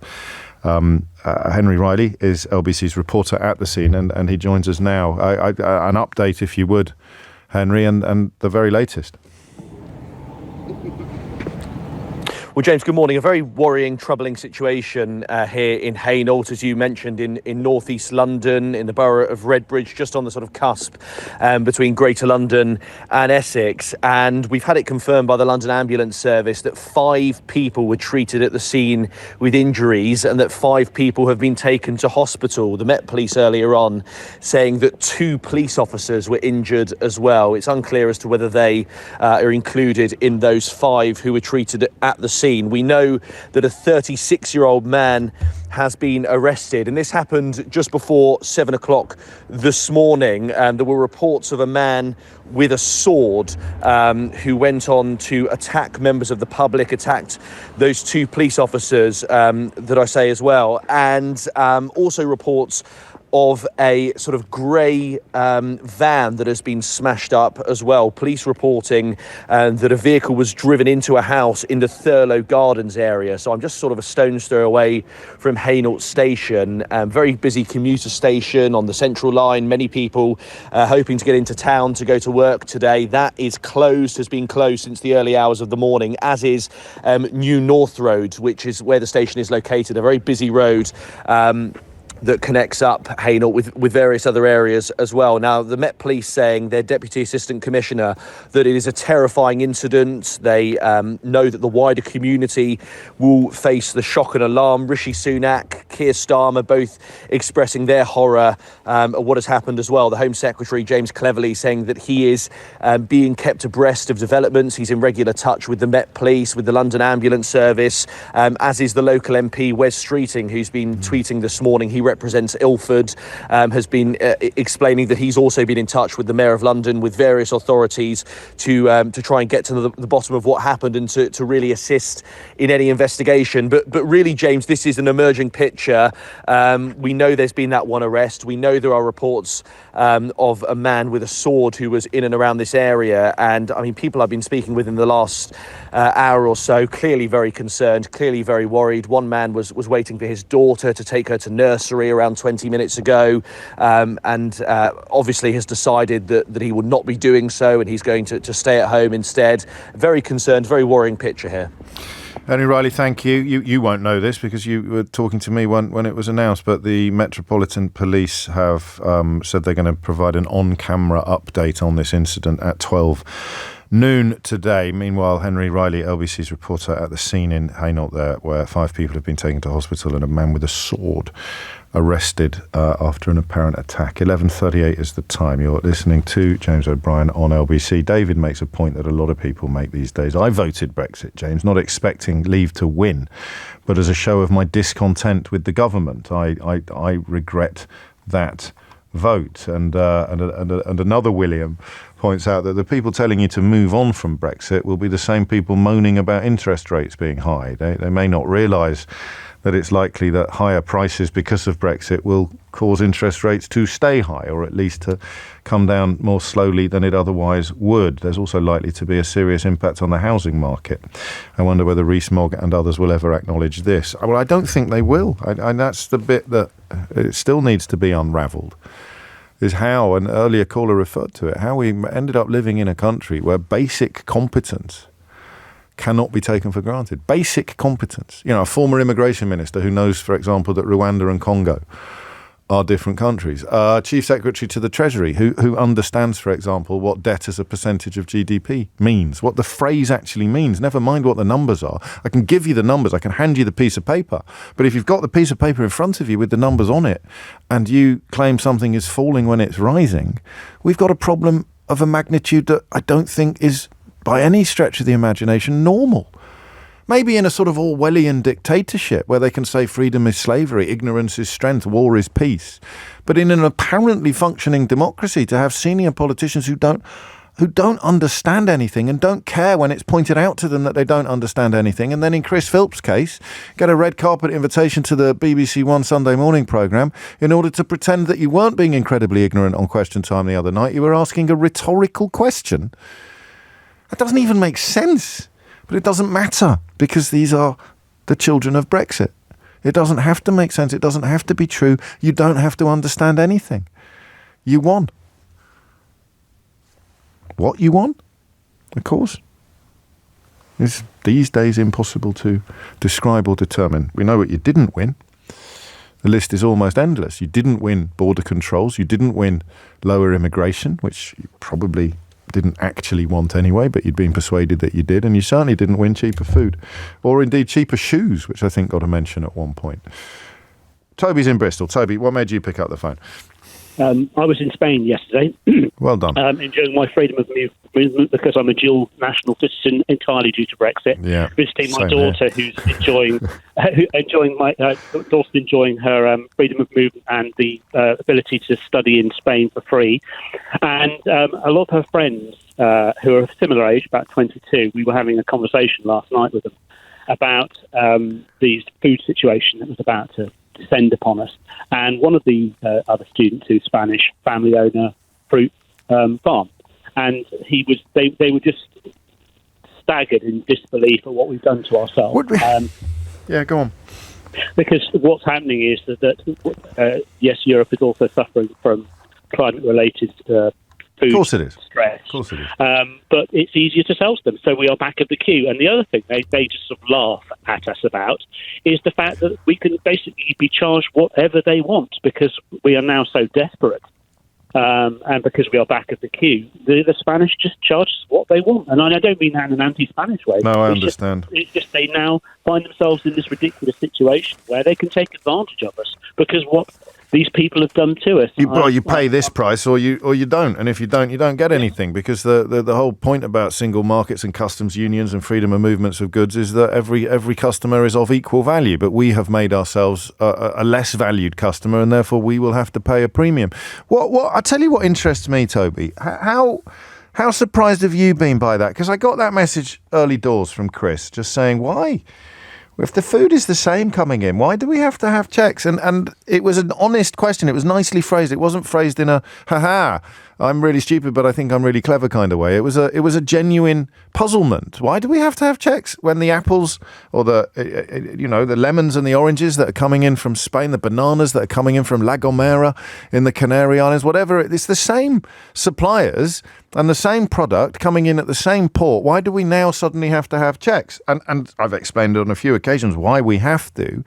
But I don't think many of us fully understood what the word single market meant. And I wonder, with your dual nationality now, before 2016, did you fully grasp what it meant, what it represented? Well, I'm one of these slightly weird people that was fascinated by the EU from its inception. Right. And when it started in 1992, I just thought, what a brilliant idea. Yeah. It was such a no-brainer that it made life so much easier. I remember the arguments over Where the hell were you? Why didn't we have a whole queue of Tobys popping up every time Digby Jones turned up on the telly? I was jumping up and down with frustration about it. And I think your earlier caller really hit the nail on the head of the utter failure of the pro-European movement to stand up for its corner, and systematic, the lack of education through our education system. I went primary school teacher.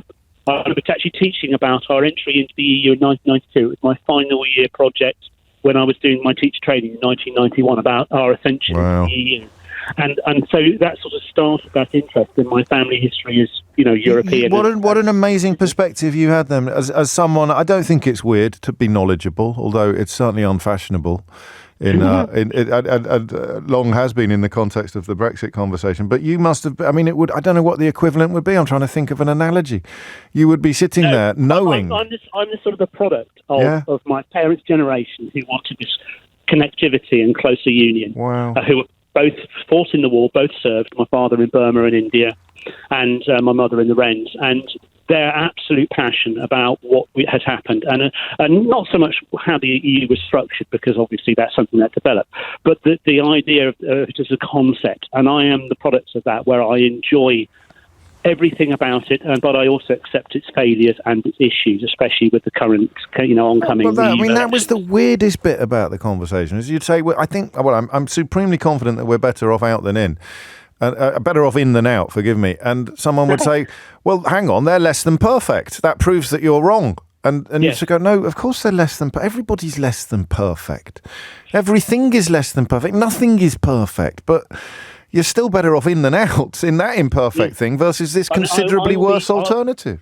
And I will be one of those people, if we manage to get back in before I die, I'm now in my late 50s, I will be hanging the flag out. I'll be one of those weird people driving down the street, my flag out the window, because of the harm that these people have done to us. I've never moved on from being angry about this, because although I accept the result, because it's counting, as you quite often like to point out, I will never accept the damage these people did, and the utter ignorance that they allowed to have put upon them by these people. And then the subsequent promotion of the people who had punted the ignorance. That was the bit I struggled with most, actually. The way that when the truth began to become clear, the people who were going to shout loudest that the truth wasn't real, that you should ignore the evidence of your eyes and ears, they were the ones that flourished. That 2019 election was the apotheosis in many ways of the ignorance and the liars taking over the whole shebang. I said, wow, was that the apotheosis, or was Liz Truss the apotheosis? I think it was the 2019 election. I'd see Liz Truss's brief tenure as Prime Minister as more symptom of this disease than cause. And the cause was people like Boris Johnson and Jacob Rees-Mogg, and specific to Brexit. Thank you, Toby. 11:47 is the time. James O'Brien on LBC. 11:51 is the time. Crikey, it's like the good old days, isn't it? Nearly 2 hours uninterrupted on the question of Brexit, but a very, very different phone-in from the ones that we have had in the past. And we got it right today. I don't know whether it's because we found a variety of words that we haven't found before, whether the timing has shifted, whether it feels differently, whether it is the focus on the very specific question of food costs and the inarguable binary nature of the claim that they would come down by doing this thing, and then we did this thing, and as a consequence of this thing, they have gone up. That is maybe, that is the door through which so many people have felt able to pass this morning, when on previous attempts to get this angle up and running, it's often been left to people who voted to remain to speculate about the feelings and the motivations of people who voted to leave. But I like this. I derive optimism and confidence from the idea that we can all put our disagreements behind us, agree on what has subsequently become clear, and begin the very long, I suspect, process of trying to work out how to undo some of this utterly avoidable damage. 11:52 is the time. I read this from Sally. I am a left-leaning Labour Party member, and I hold Jeremy Corbyn totally responsible for Brexit. Had he endorsed Remain properly, he'd have brought millions with him, and he chose not to. Boy, did the scales fall from my eyes. Well, he did supposedly campaign for Remain, but you could be forgiven for not having noticed. And of course, refusing to share a platform with conservative Remainers was an act of petulant immaturity, really. Prioritisation of your own, I don't know what the word would be, let's try and be kind, prioritisation of your own feelings over the actual welfare of the country, the future of the entire nation. There it is. Jonathan is in Saint-Gervais-les-Bains. Jonathan, what would you like to say? Hi there. It's good to speak to you again, James. You mentioned earlier about the Patrick Minford effect and Emily Maitlis, and noted by many that he was basically the only economist that could ever be summoned. What Emily did was describe how the BBC essentially pretended that the position from which he spoke was the same size and as well evidenced and as authoritative as the position from which economists opposed to Brexit spoke. That's the Minford paradigm, the false balance, the false equivalence. Yeah, but what I feel is that most people fundamentally, including most of the Brexiters, didn't actually understand what Patrick Minford was saying anyway, or what he was arguing for, because what he wanted to do was to unilaterally drop all trade barriers. Yes. So the UK would just be a totally open market.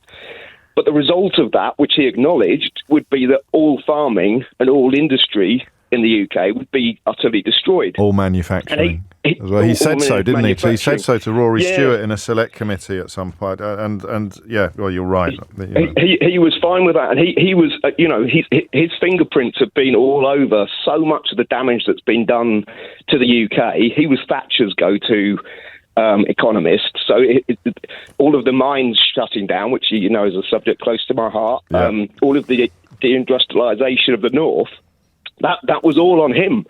He was fine with completely smashing up the economy in its current form and starting again. But that was never made clear by any of the Brexiters who were saying, they either didn't know. Patrick Minford. Yeah, they either didn't know, and I think both of these constituencies exist. They either didn't know, or they didn't care, because here was someone filling the space that they needed to be filled. Here was somebody with, a tenure or some academic position who was saying what they wanted. Some of what he was saying was what they wanted to get magnified and amplified, and therefore they could ignore the rest of what he was saying, or what. Yeah, which is such a disingenuous position, because yes, Rees-Mogg would say, Patrick Minford says that food prices will come down after Brexit, but wouldn't say British farming will be completely British farming will be completely eradicated, or British manufacturing will cease to exist in the way that British coal mining ceased to exist last time a Prime Minister took my advice. Yeah, exactly. Exactly. You're right. So, the dishonesty at the heart of the project is just, and it's still there. It's phenomenal. It's still there. Well, just actually, in conclusion, Jonathan, because I know you've got a novel that you should be working on, not phoning up radio stations to pontificate about Brexit. What in Rees-Mogg's case in particular, do you think he was too stupid to understand or too dishonest to acknowledge the truth? I think dishonest. I think, as you've mentioned before, his father wrote a seminal work on the sovereign individual, destructive economy. Yeah, effectively. Yes, Rees-Mogg would like a world where it was almost semi-feudal, and you would have the Rees-Moggs of this world with their cluster of dependent families around them, almost like a sort of medieval model where the rich enjoyed lives of untrammeled luxury while the rest of us slept in holes. I'm probably 52-48 on that. Give it a week and I'll think he was too stupid. But yeah, that's a persuasive analysis. 11:57 is the time. Are we planning on going at 12 noon to the so not to the news? We think we'll go straight to we'll cross to the news as usual, and then reserve the right to interrupt it if the Metropolitan Police televised press conference about the situation in Hainault begins on time. Thank you, Jonathan. Back to your desk, mate. These books don't write themselves, you know. Barry is in Alicante. It says here, Barry, Alicante via Chingford, which sounds like a sort of 1950s film, doesn't it? I wished. You know, we make ballroom dancing shoes. We've spoken before. Yes, exactly. Yes. And I've gone down from 4,000 pair a week to 400 pair a week. I've had to let most of my staff go. Thank God I found jobs in other shoemaking companies. And it's just really hard. And I just want to apologise to you for disagreeing with you. I should never, ever disagree with you again. Well, don't say that, honestly. No, but we did speak a bit of this. So you were exporting 4,000 pairs of shoes a week to the EU, yes. I think, as one of the to the world, the rest of the world. The whole world. Yeah, the whole world. You know, one of the claims to fame is we used to have a competition in the Kremlin. Would you believe? Did you really? They're called the Kremlin Cup. For 25 years, we had that. We used to go all over Europe, and it was so much easier when you had freedom of movement, and exporting your shoes would have been so much easier as well. You don't really need to apologise. I mean, I understand your feelings, but would you let me just ask, what did you think was going to happen? Did you just, like an awful lot of people, probably myself included, we didn't really know what single market meant? No. Even if you're in it every day. I've got two daughters and a wife. Yeah. And both of them voted to stay. Right. And I was the only one that, just being awkward, that's all. But your wife is Polish, I think, if memory serves. Yes, really. Yes, she's lovely, really. Yeah. And the girls are half Polish. They all speak Polish. I'm the only one that hardly makes Polish. All I can say is, ja mam imię Barry, jestem z Londynu, żony jest Polką. That meant my name is Barry, I'm from London. Why are you in Alicante? Oh, I'm looking for... There's one of my machines that doesn't work anymore, and I'm looking for a second-hand one. Because over here, they got no shoe factories. Is that right? They will make the bloody trainers, and no one makes high heels anymore. It's a total nightmare. Well, you live and learn, Barry. Listen, I make mistakes. Don't trust me on everything, whatever you do. But just let's keep it in the back of our minds on this one that the people who you did trust then are unlikely to have changed their spots very much. I think that's the mad bit for me. But anyway, the time now is 12 noon. James O'Brien on LBC. It is 3 minutes after 12 and you're listening to James O'Brien on LBC. We are hearing that Metropolitan Police conference regarding events in Hainault earlier today could be as late as 12:30, but it does mean that we embark upon the next conversation in full knowledge that we may have to cross live and immediately to that press conference in the event of it starting. This is a bit of a different one, and I need to choose my words carefully because, well, we all change. I was actually thinking back to Barry's call a moment ago about just realising that the world has turned, the world has changed, and that you may not have changed enough with it. I think that 10 years ago, and this isn't a particular mea culpa, I think I would have covered the story we're about to cover in a slightly different way. I think I may even have covered it a bit like the Mail journalist covering it for the Times today has chosen to. He has written, Julia Roberts' Hollywood prostitute might not have objected, but a judge in Leicester has deemed that using the term pretty woman amounts to discrimination. Now, in other words, I would have seen it as quite a light-hearted story and possibly even a slightly silly one. How can anyone object to being called a pretty woman? I think I might have asked. And I would have pointed out my own lack of male model style attributes and would have pontificated on how much I would love to be gorgeous and therefore have it pointed out that I was gorgeous and therefore enjoy mention of how gorgeous I am or how handsome I am. And you would probably have reminded me it's very different for men and women in that context. And you may have tried to explain to me why a young woman who brought an employment tribunal case against her former employer actually had a rather serious grievance. And I still need a little bit of help in understanding the seriousness of that grievance. So let me tell you what happened. The manager of a company, he inherited a business from his dad in 2015, and on the staff at the time was a young woman who they'd known for most of their adult lives. She'd been a long-standing family friend since she was 18. So that's just a little bit of context for you. But in 2021, he sent her a message regarding a planned meeting, a business meeting with a customer, a client, and he wrote, "You should come as..." And I'm going to say Joe Bloggs, all right? You should come as Joe Bloggs is attending and he likes pretty women. Just pause there. Let that settle. Just let that settle. I mean, almost tempted now at 6 minutes after 12 to say, what do you think about that? We've got a business meeting. Joe Bloggs is coming. Can you come too? He likes pretty women. The more I let that settle, the more I understand the grievance, actually, and the more I realise how ridiculous it would be for me to sit there complaining about not being not being especially handsome. I'm all right, but I'm definitely not the best-looking bloke. I'm probably the best-looking bloke in this room, but I'm the only one in it. So what I mean is I'm already doing it. Do you see? Did you catch that? So I just did it. This is so weird, this sort of psychological conditioning. So I've established that it's serious. I've made you stare at the seriousness, and then I started being lighthearted about it again straight away. And that is a mistake, I think. You may want to ring in and tell me that it's not a mistake at all.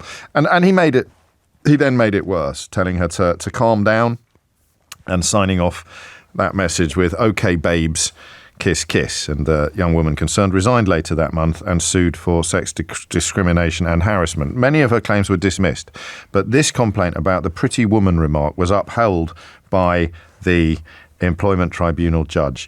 And I want to do two things. I want you to tell me what it's like. Well, first of all, I want you to tell me about the time that you were essentially treated by a senior colleague, by a manager, by an employer, based on your looks. So, you might be the best accountant in the building, but he said, we need you to come to the meeting with Acme Incorporated because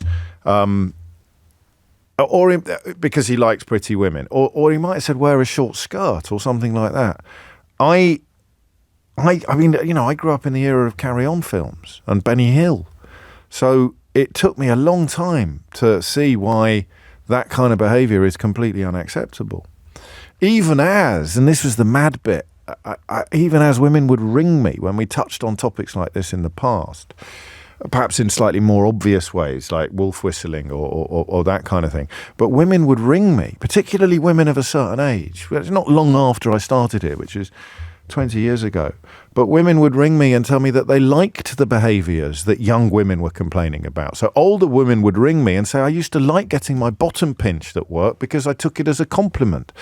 And I felt in a very clumsy, privately educated at an all-boys school kind of way, I felt very awkward trying to tell them that they were wrong to feel that way because that felt like mansplaining or even patronising. And yet, when I come across a story like this, two things happen. I do fully understand why this is unacceptable behaviour, never undesirable up to unacceptable, but I still have that slightly clumsy, and I suspect exclusively male response.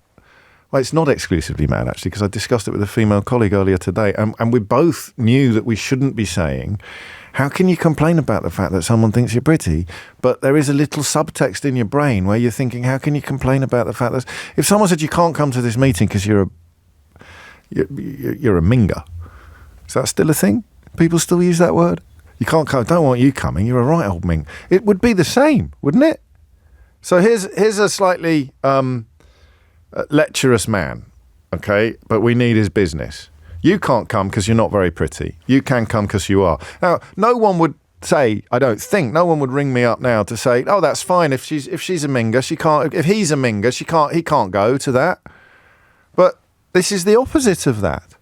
Saying you must come because you're pretty. So she responded to the original invitation by saying that she wouldn't come if she was just going to be attending in the capacity of being a pretty face. She responded literally by saying, I'm not coming if just for pretty face. And I think this is a much more serious story than the Times introduction allows. I think it is.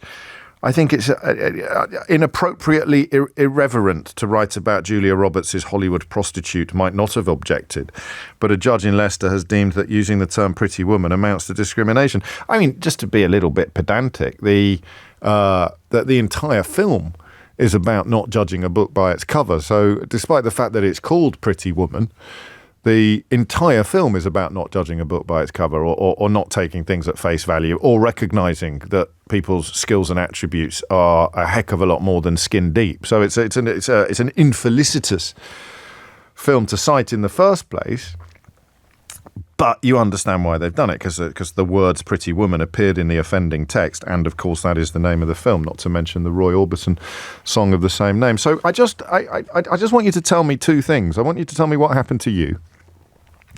It's not a compliment. It's not saying that's a lovely dress or you look nice today. It is saying I want you to come to this meeting because the customer likes pretty women. So something similar that's happened to you at work, all right? 0345 6060 973. And then I do want a little bit of help in articulating, not understanding, because I think I understand it, and I think part of my understanding of it is the parallel with telling an employee not to come to a meeting because they're not physically attractive.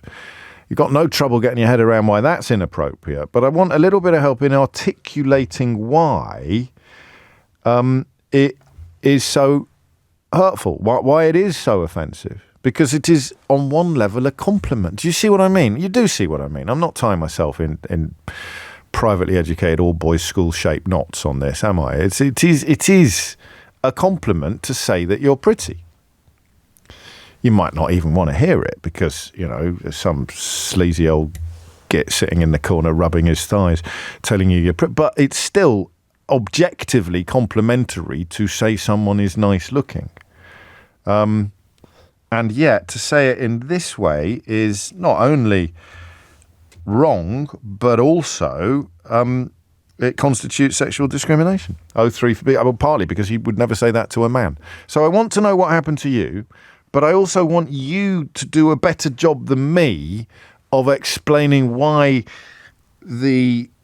well, of course you can have a go at explaining why the Employment Tribunal judge has got it wrong if you want on 0345 6060 973. You really can. I mean, you may think I'm overreacting, but I don't want to hear from men that are older than me on the subject of why this woman should just wind her neck in and be grateful for the compliment, all right? No offence, but that is not a helpful conversation. What I want to do is hear from women who ideally are younger than me and recognise how inappropriate this behaviour is, but can do a slightly better job than I've currently managed in articulating it. All right? It's coming up to 12:15. Nick's been in touch already. I come from the catering industry. Beautiful people sell. It shouldn't be like that, but it is. I don't see it changing either. I'm not going to argue with that or pick you up on that, but it's saying it out loud to the beautiful person that is unacceptable. And also, you know, it depends slightly on what sort of business it is. It's a vehicle recovery firm. Literally, they send out tow trucks. So it's not like you're selling Chanel No. 5, but the point where you say you should come to this meeting because you're pretty. It's got nothing to do with your attributes, your acumen, your skills, your professional experience, your qualities. I want you in this meeting because you're pretty. Can you do a better job than me of explaining why that employer is bang out of order and how that young woman felt? And the reason why you can do a better job than me is because it's happened to you. It's 12:15. James O'Brien on LBC. 18 minutes after 12 is the time.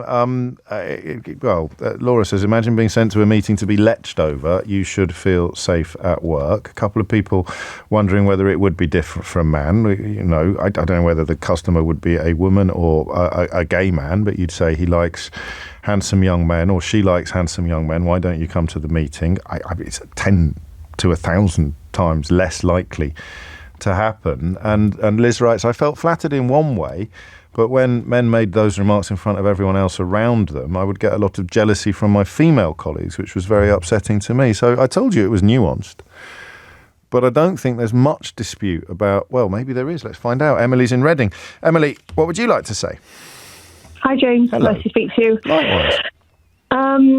So I don't think you're tying yourself in knots about this subject. I think it is a really, really difficult one, and I equally don't want to offend any woman who's been put in a situation where she didn't feel safe or didn't feel valued at work. However, my own personal experience is also quite conflicted. As a 20 or 30-year-old woman in technology sales, I would often be in situations which I knew were slightly wrong, or be put in situations where people would say things and I knew full well that they were wrong morally. I had a presentation once when I was, I think, about 27, and a guy interrupted me and said he couldn't concentrate on my presentation, which was a very big presentation that I was making to try and win a deal at the time with a client. He couldn't concentrate because all he could think about was taking me out to dinner. Was he the client? Yeah. Okay. And I remember thinking, oh God, I have two choices in this moment: become a complete bitch. Yes. And you mean bite his head? I don't know that Ofcom it looks any more favourably on people spelling out swear words than it does on them saying. Sorry. That's okay. But you mean biting his head off in public and in front of other people? Yeah, biting his head off in front of other people, or taking it away and dealing with it more personally, which I did with my boss at the time. That was just one experience. There were many other experiences where I was taken to meetings like, oh, so-and-so likes pretty women, you'll get on with him, blah, blah. Wow. There was an undertone of, this is why you're being brought here. Now, I decided to not become the victim in those situations. That's not to say that you shouldn't, and you shouldn't think that those well, it also depends on how you actually felt, because two women in an identical situation are not going to have an identical reaction. They're not going to have a similar level of grief. If you felt very, very upset by it, you would have responded differently from how you would respond if you felt mildly upset by it or irritated by it. I didn't feel very, very upset by it. I sense that. Okay, it's a compliment. This guy's an idiot, and I'm going to choose to win the deal by exploiting that. Yes, okay. And I think that's a choice that, unfortunately, only women will understand. I think you're right. And it's slightly different when it's the customer rather than your employer. And, if your employer had said, he's going to ask you out for dinner, would you go? Then we'd be having a whole different order of conversation about that, because that would be a sort of form of restaurant-based pimping almost, wouldn't it? And no one would dispute the inappropriateness of that. But, some people have got the gift of the gab. Some people have got other gifts, more physically obvious gifts, and we all use what gifts we've got sometimes in pursuit of what we want, I suppose. Yeah, and it does happen. That doesn't make it right. It does happen a lot. For sure. But now I find myself, a 42-year-old mum of two, and if I was in a meeting where someone said I can't concentrate because you're so beautiful, I'd be like, oh, great. Well, no, don't. You see, you've done it now, because that's what women used to say to me about being wolf whistled, is that we'd be explaining how it feels like harassment, and they're doing it to schoolgirls, and the only way you can stop builders from behaving in this way is by telling them that it's utterly unacceptable, and then someone like you would ring in and say, I wish I still got wolf whistled, James. I miss those days. But therein lies the conflict, right? If that happened to my daughter now, I would say to her, absolutely, that is wrong. I would fight to the death for her. But for me, That's where the nuance lies. And that is exactly why we are having this conversation, and that's why you need employment tribunals. Sometimes you need someone, hopefully with the wisdom of Solomon, to sit in judgment on these things. Emily, thank you. Vicky's been in touch saying, being pretty means you are demeaned by men and there's jealousy from other women. You literally can't win. Now, again, I remember taking the mickey from or out of a story a while ago. I think someone wrote an article for the Daily Mail about how hard it is being beautiful. No one understands the burdens we bear, the crosses we bear. And I may even have fallen into the trap of saying, you're not that beautiful, mate. I don't know why you're the one writing this article. But Vicky's obviously got a point there, that the idea that you are in a workplace and, being really good looking might actually help open some doors or land some deals. But to be judged exclusively on how you look, to be told you're just going to this meeting because he likes looking at you, that's incredibly demeaning. And I think the word Emily used several times was nuanced, and I don't think anyone can argue with that. Ash is in Ipswich. Ash, what would you like to say? Hi, James. Hello. Thanks for having me on. You're very welcome. I have worked throughout catering and hospitality. That's my background. Yeah. And I've had several times, if there's a difficult customer, I've been told by managers, oh, you go and deal with it. You've got a pretty face. You can diffuse the situation. Right. And I think... What sort of situation? Where a customer is complaining or a customer is probably had a bit too much to drink, which then can become very escalated. Yes. So I think from my point of view, I would say I was put deliberately in a difficult situation, perhaps because of the way, because the way I look. And I feel like that is very demeaning, as your last texter said, basically. But surely you've got other skill. I mean, you can't just go and stand in front of an angry customer and look pretty. I mean, you've got to be bringing something else to that scenario. I can have a bit of chat, but it would be, sort of, oh, well, you go and deal with it. And you knew that it was because you were the pretty one on duty that day. Yeah, definitely. And they've said it openly and clearly. You're the one with the pretty face. You go and deal with it. They'll be all right with you.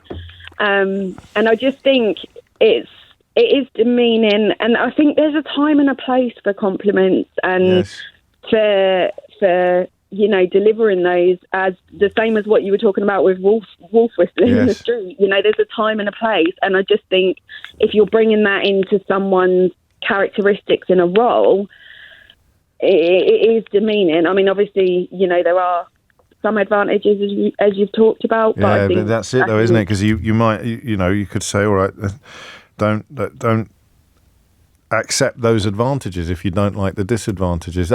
You're like this. Angela in Greenwich sent me this. She says, I'm a woman of a certain age, James, and we were socially conditioned to enjoy the attention, good or bad, of men. I'm so happy that this is increasingly not the case. It's really generational, this, I think. It really is. Massive. It is massive. And, I mean, a lot of when I was younger, I worked in a golf club, and the average age of the members will say is quite high. Yes. And it was very much, customers and I've had my bum pinched walking past people, things like that. Yes. And it is generational. It's like, oh, that's okay, just having a laugh. And I just think there needs to be some sort of balance now. And Emily's saying that, even though she recognises her own sort of, hypocrisy is too strong a word, in missing elements of that power that you have as a beautiful woman, if anyone spoke to her daughter in that way or objectified her daughter in that way, she'd have a big problem with it. So we're complicated creatures, Ash. That's all, isn't it? We're complicated creatures, but we know that particularly bottom pinching is antediluvian. That's behaviour from a different age. I bet it still goes on. I'm sure it still goes on. But you wouldn't, I hope, have your own employer telling you that it's something that you just have to put up with anymore, or that's what he's like, or just keep quiet and enjoy the big tip that you'll get later in the day. Thank you. 12:27 is the time. Hannah is in Southend-on-Sea. Hannah, what would you like to say? Oh, hello, James. Hello. I'm a long-time listener, first-time caller, so a little bit nervous. But, I just thought my experience might be relevant because I was working for a large company that's a household name. Oh, yeah. And my manager at the time would routinely, use my physical attributes as a reason to send me to angry customers. So if there was an angry customer that was complaining about something, I was told to go and flutter, even in emails, I've got you to flutter your eyelids at this one. Really? And it was almost like if there's an angry male customer, they sent me. That's and it quite dangerous as well, isn't it? I mean, sorry. Yeah, the position was... Sorry, Jan. No, the position was the line of work was to do with renting cars. Right. So I would be in a car with an angry male customer by myself. So my manager was routinely putting me in this position, and it got to a stage then when one customer then asked the way to calm him down would be to look at my breasts. Oh, my days. I'm so sorry. And, you know, it's fine because, you know, every experience builds character and strength, doesn't it? And I hope so. I feel like, you know, for me, it was like a safety risk there. Yes. And I did end up leaving because I wasn't satisfied with how it was dealt with. And we did go to tribunal. And the only reason we didn't go public with it was because of my age at the time, and my parents wanted to kind of protect me with that. But you were successful in the tribunal, were you? Yes. But and that was sexual discrimination. Sexual discrimination. Yes. Yes. Yeah. But I wouldn't be confident that practices have changed. And there was a lot of, you know, it was a really traumatic time. The company were very aggressive in their approach to dealing with it. But it was, you know, absolutely... Trying to make you go away almost. Trying to make the problem disappear. Yeah, lots of gaslighting and things like that. And I think just the reason why I phoned in was I think the line, because, you know, I also agree with the opinion that if someone thinks that I'm attractive, that I do find that to be a compliment. Of course. So would I, Hannah, if it ever happened to me. I'll take that anytime. Yes. But I think the line is when it's coming from, you're directed from a person that's in authority, so you're not consenting to it. So like when you were saying about whether you have the gift of the gab or different gifts, that is your gift and it's your consent as to how and when you choose to use those gifts that you perceive to have. But it's when you're not in control, you're being directed by someone in authority to do something that is not safe or you're not comfortable with or you don't consent to. I think that is the line where employers have to be showing that they are safeguarding their employees from that, you know. And and he'd literally say to you, go and flirt with this fella because he's really cross. That's just gross, isn't it? And I don't know, actually, I don't want to fall into another trap of my own digging, but there's part of me that wonders whether he has daughters and how he'd feel if someone spoke to them like that, you know? Sending you out as a sort of, I don't know, as a undercover pretty woman. It's ridiculous. Yeah, and you were very young. I think you were very young, which makes everything worse. Yeah. So trying to deal with that, and when I did I did voice my concerns and how unfair I felt it was. Yeah.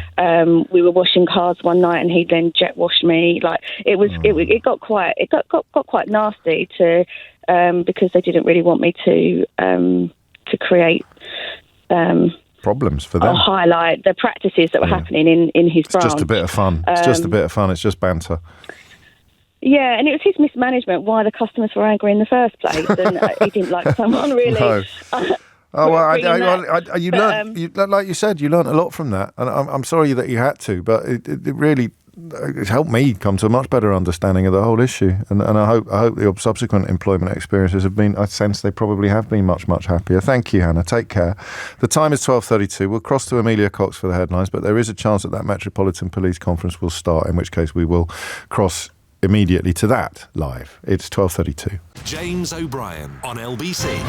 12:35 is the time. We are expecting a live Metropolitan Police conference regarding events in Hainault earlier today, and of course, as is often the case on days like this, there's no absolute cast iron schedule, no guarantee of when precisely it will begin, and we are completely live. Ergo, we continue this conversation and remind you that we may have to curtail it quite abruptly in order to cross live to that Metropolitan Police Conference. In the meantime, you are listening to James O'Brien on LBC, where we are discussing the surprisingly nuanced case of a young woman who was told to attend a business meeting because the client in the meeting likes pretty women or likes pretty faces, and there is clearly a line over which that employer stepped. That at least was the finding of the Employment Tribunal judge, and yet plotting that line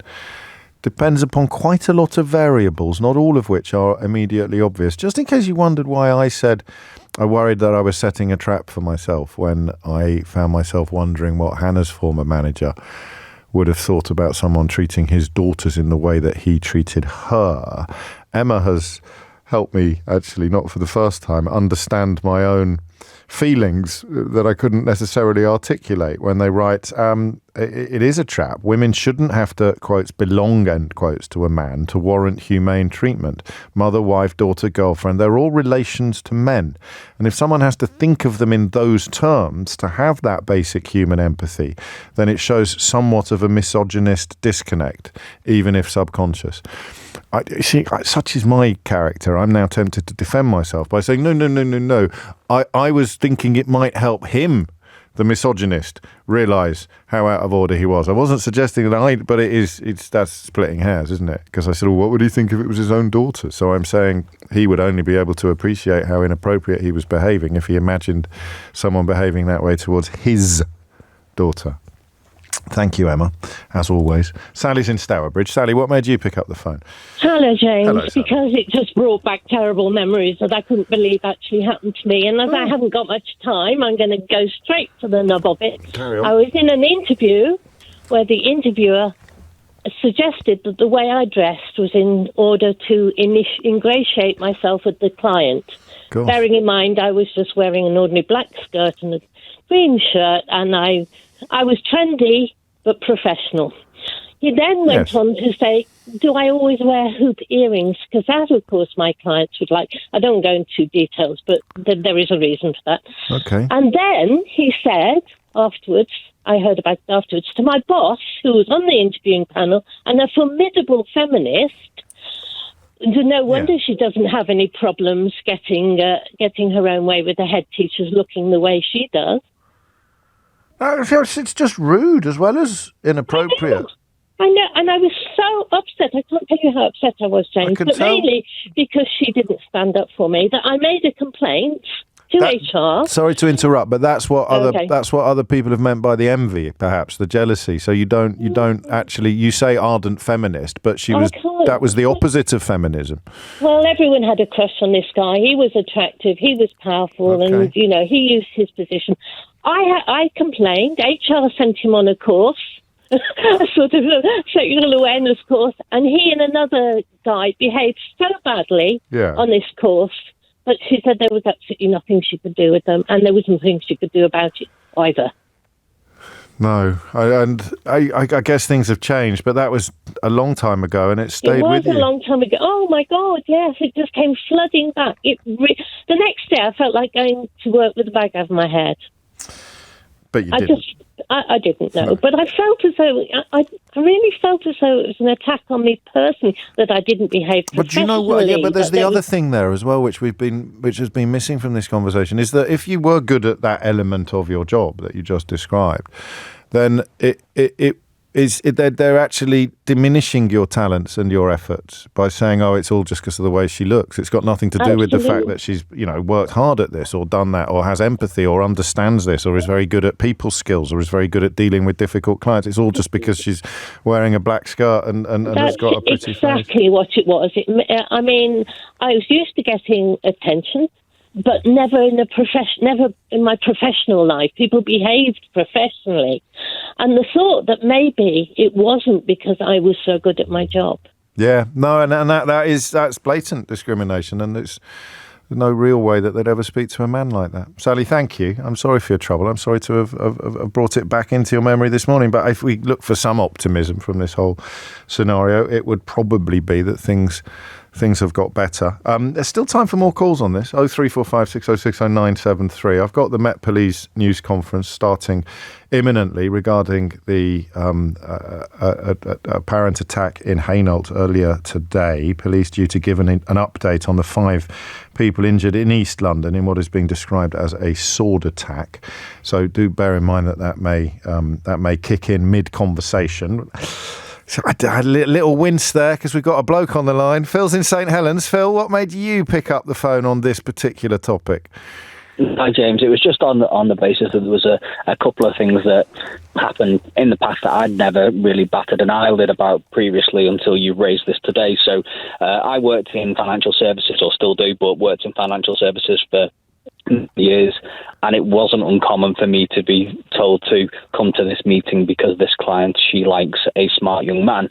You never batted an eyelid. It was just, I suppose, businesses pandering to the discriminations of clients and you doing what you needed to do to get the job done. I wouldn't say it's had a lasting effect on me, but it's worked in the opposite direction as well. You don't live in a world where you are under the constant threat of sexual violence, do you? Oh, no, completely agree. And I'm not saying, I'm not agreeing, I'm not downplaying you kind of are. Anything like that. You can't. I think you are. I'm just going to consult with a female colleague. Okay, no. I'm really not downplaying it. I'm kind of saying that I've never really considered it in that way until it was explained by you today. Fair enough. Do you know what the other thing is, Phil? Bizarrely, when Vicky and others got in touch to say men demeanours and women are jealous, I'm now jealous of you. So that's proving it so I'm now thinking, I wish someone had said to me, you should. It's often been observed, Phil, that I have a face for radio, which is not a very nice or kind thing to say. But I'm now thinking, I wish I was the kind of bloke that people said you should come along to this meeting because they really like good-looking men. And yet... It was not good-looking, smartly dressed. Well, that's never going to... Well, I might have got that in my menswear days, but we were all smartly dressed when I worked in Aquascape. Sartorial elegance. Yes. Well, that's slightly different because that's... Hang on, don't interrupt me when I'm interrupting you. You can't be objectified over your clothes, really, can you? No, smart young man. So if I was an older man, would I have been asked to go? I don't know. Okay. But on the flip side of that, and again, not really thought about it until today in detail, there's been times where I've been asked not to go to meetings because I was too young and the client wouldn't pay attention. Yeah. Or I didn't have the right accent. So okay. Yeah, accent is interesting. Discrimination is discrimination at the end of the day, isn't it? Yeah, there is. An accent would definitely be on my list of things that we should be more careful about, more aware of. Age is trickier. I mean, depending on financial services, you've got the same qualifications as an older colleague, but not the same amount of experience. So you want someone a bit more experienced in the room as opposed to someone a bit older. So more nuance, actually. And... How glad I am that I deferred to a female colleague there before taking a swing at Phil, because his point was valid. I'm going to take a little break now, but again with the reminder that we may interrupt it to cross live to this Metropolitan Police News Conference. James O'Brien on LBC. It is 12:47 and you are listening to James O'Brien on LBC. We're not doing accents today, but we will. It is one of my all-time favourites. This text reminding us, or rather telling us, that the British Army still actively discriminates against regional accents when it comes to officer selection. But the experience of women in the context of discrimination is going to be different from the experience of men for a variety of reasons. But I think you're quite right to remind me not to diminish or dismiss the male experience. Sam's been in touch. So I've just started a new contract gardening at a care home, and one of the elderly women there has started calling me Crumpet. And now all the female carers have joined in. And I don't know what to say, and it's a bit awkward. If I was a woman, I feel I'd be able to raise it as harassment. But as a male, what can I do other than feel awkward? And yeah, I think that is actually a valid point. And what I found most interesting about that and the previous caller was my own subscription to the jealousy thing. So you get a message off a beautiful woman saying, oh, it's terrible, men demeanours and women are jealous. And you think, yeah, get over yourself. And then a bloke writes in and says, everyone calls me Crumpet. And you think, oh, I wish someone had called me Crumpet. And that makes you more likely to dismiss his feelings. Say, well, don't be ridiculous. It's great to be, but it's not. If it makes you uncomfortable, it makes you uncomfortable. And I see why it makes you uncomfortable. 12:49 is the time. Jill's in Crewkerne in Somerset. Jill, what would you like to say?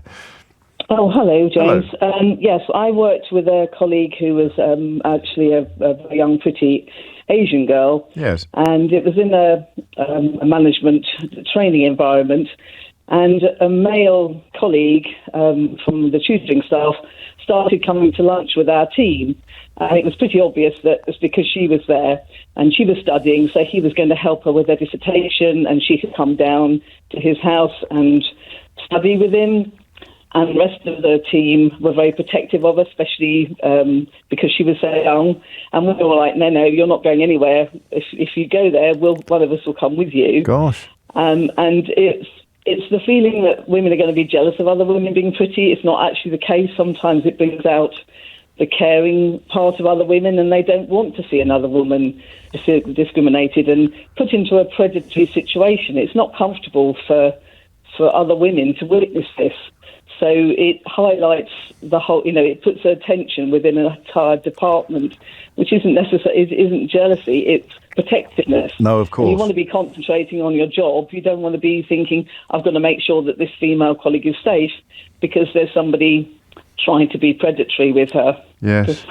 And I mean, that's the dial gets turned up there all the way to predatory, as you described. But the original offence that started this conversation was simply a request to someone to attend a meeting because the customer client liked pretty women. I mean, no suggestion that anything more than that would take place or that anyone was behaving in a predatory fashion. But the discomfort that would introduce is a little bit easier to understand, I think, in 2024 than it was 10 or 20 or more years ago.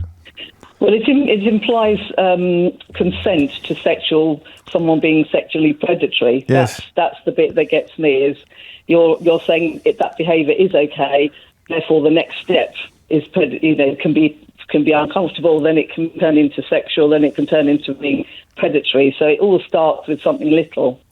Yeah, no, you're right, and that. I mean, yeah, but then someone will push back saying that I've been in situations where I have consciously used my leverage when that leverage has included physical charms.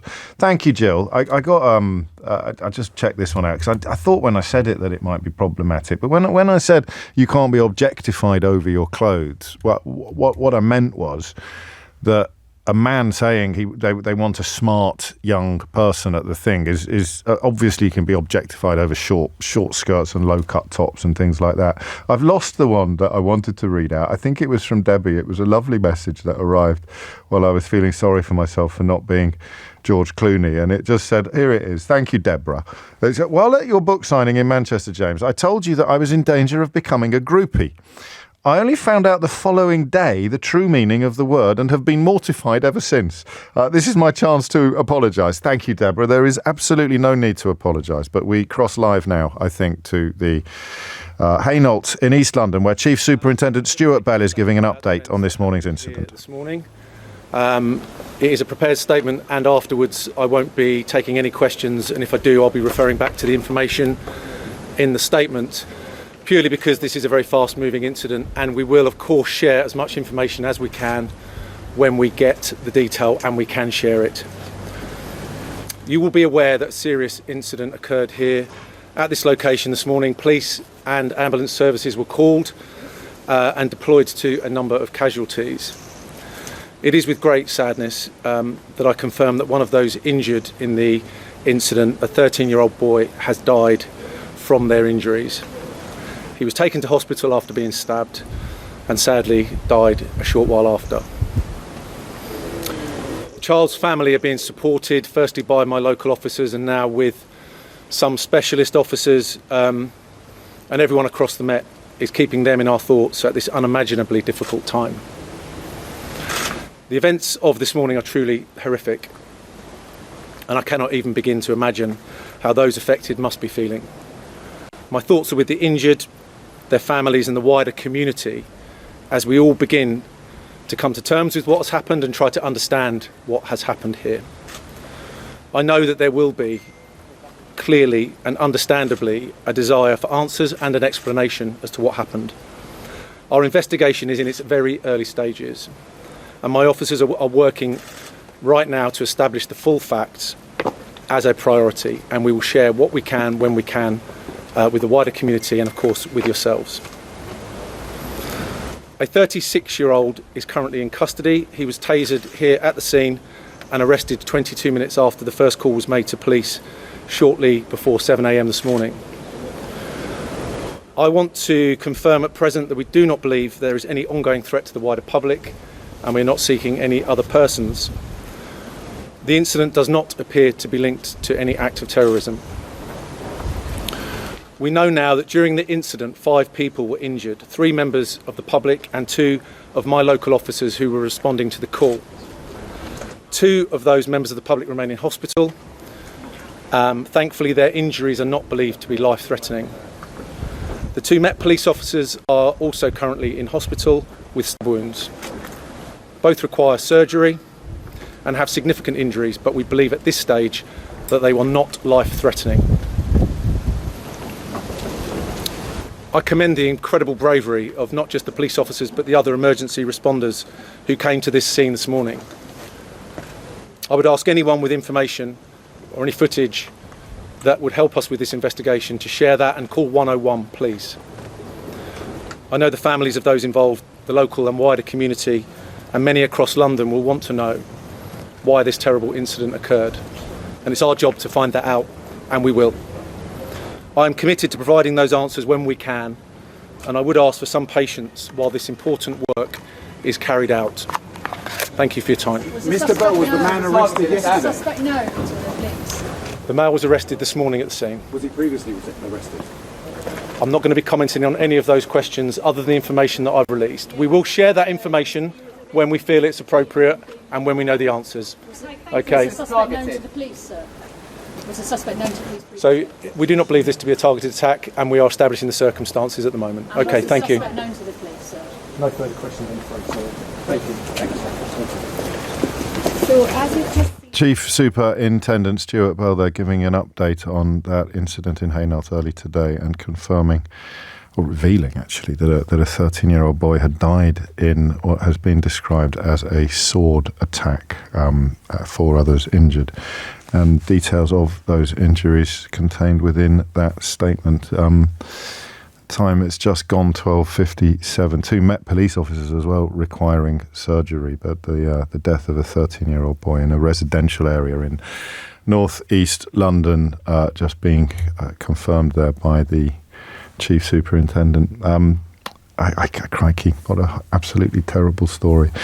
I don't think in the circumstances we will be going back to any calls, any waiting calls on the vexed and fascinating topic with which we've been concerning ourselves over the last hour. But I'm certainly looking at the coverage of this case in Hainault and finding myself confident that there are going to be more details and more information released in the course of today, indeed of this afternoon, all of which we will, as ever, bring straight to your attention on LBC.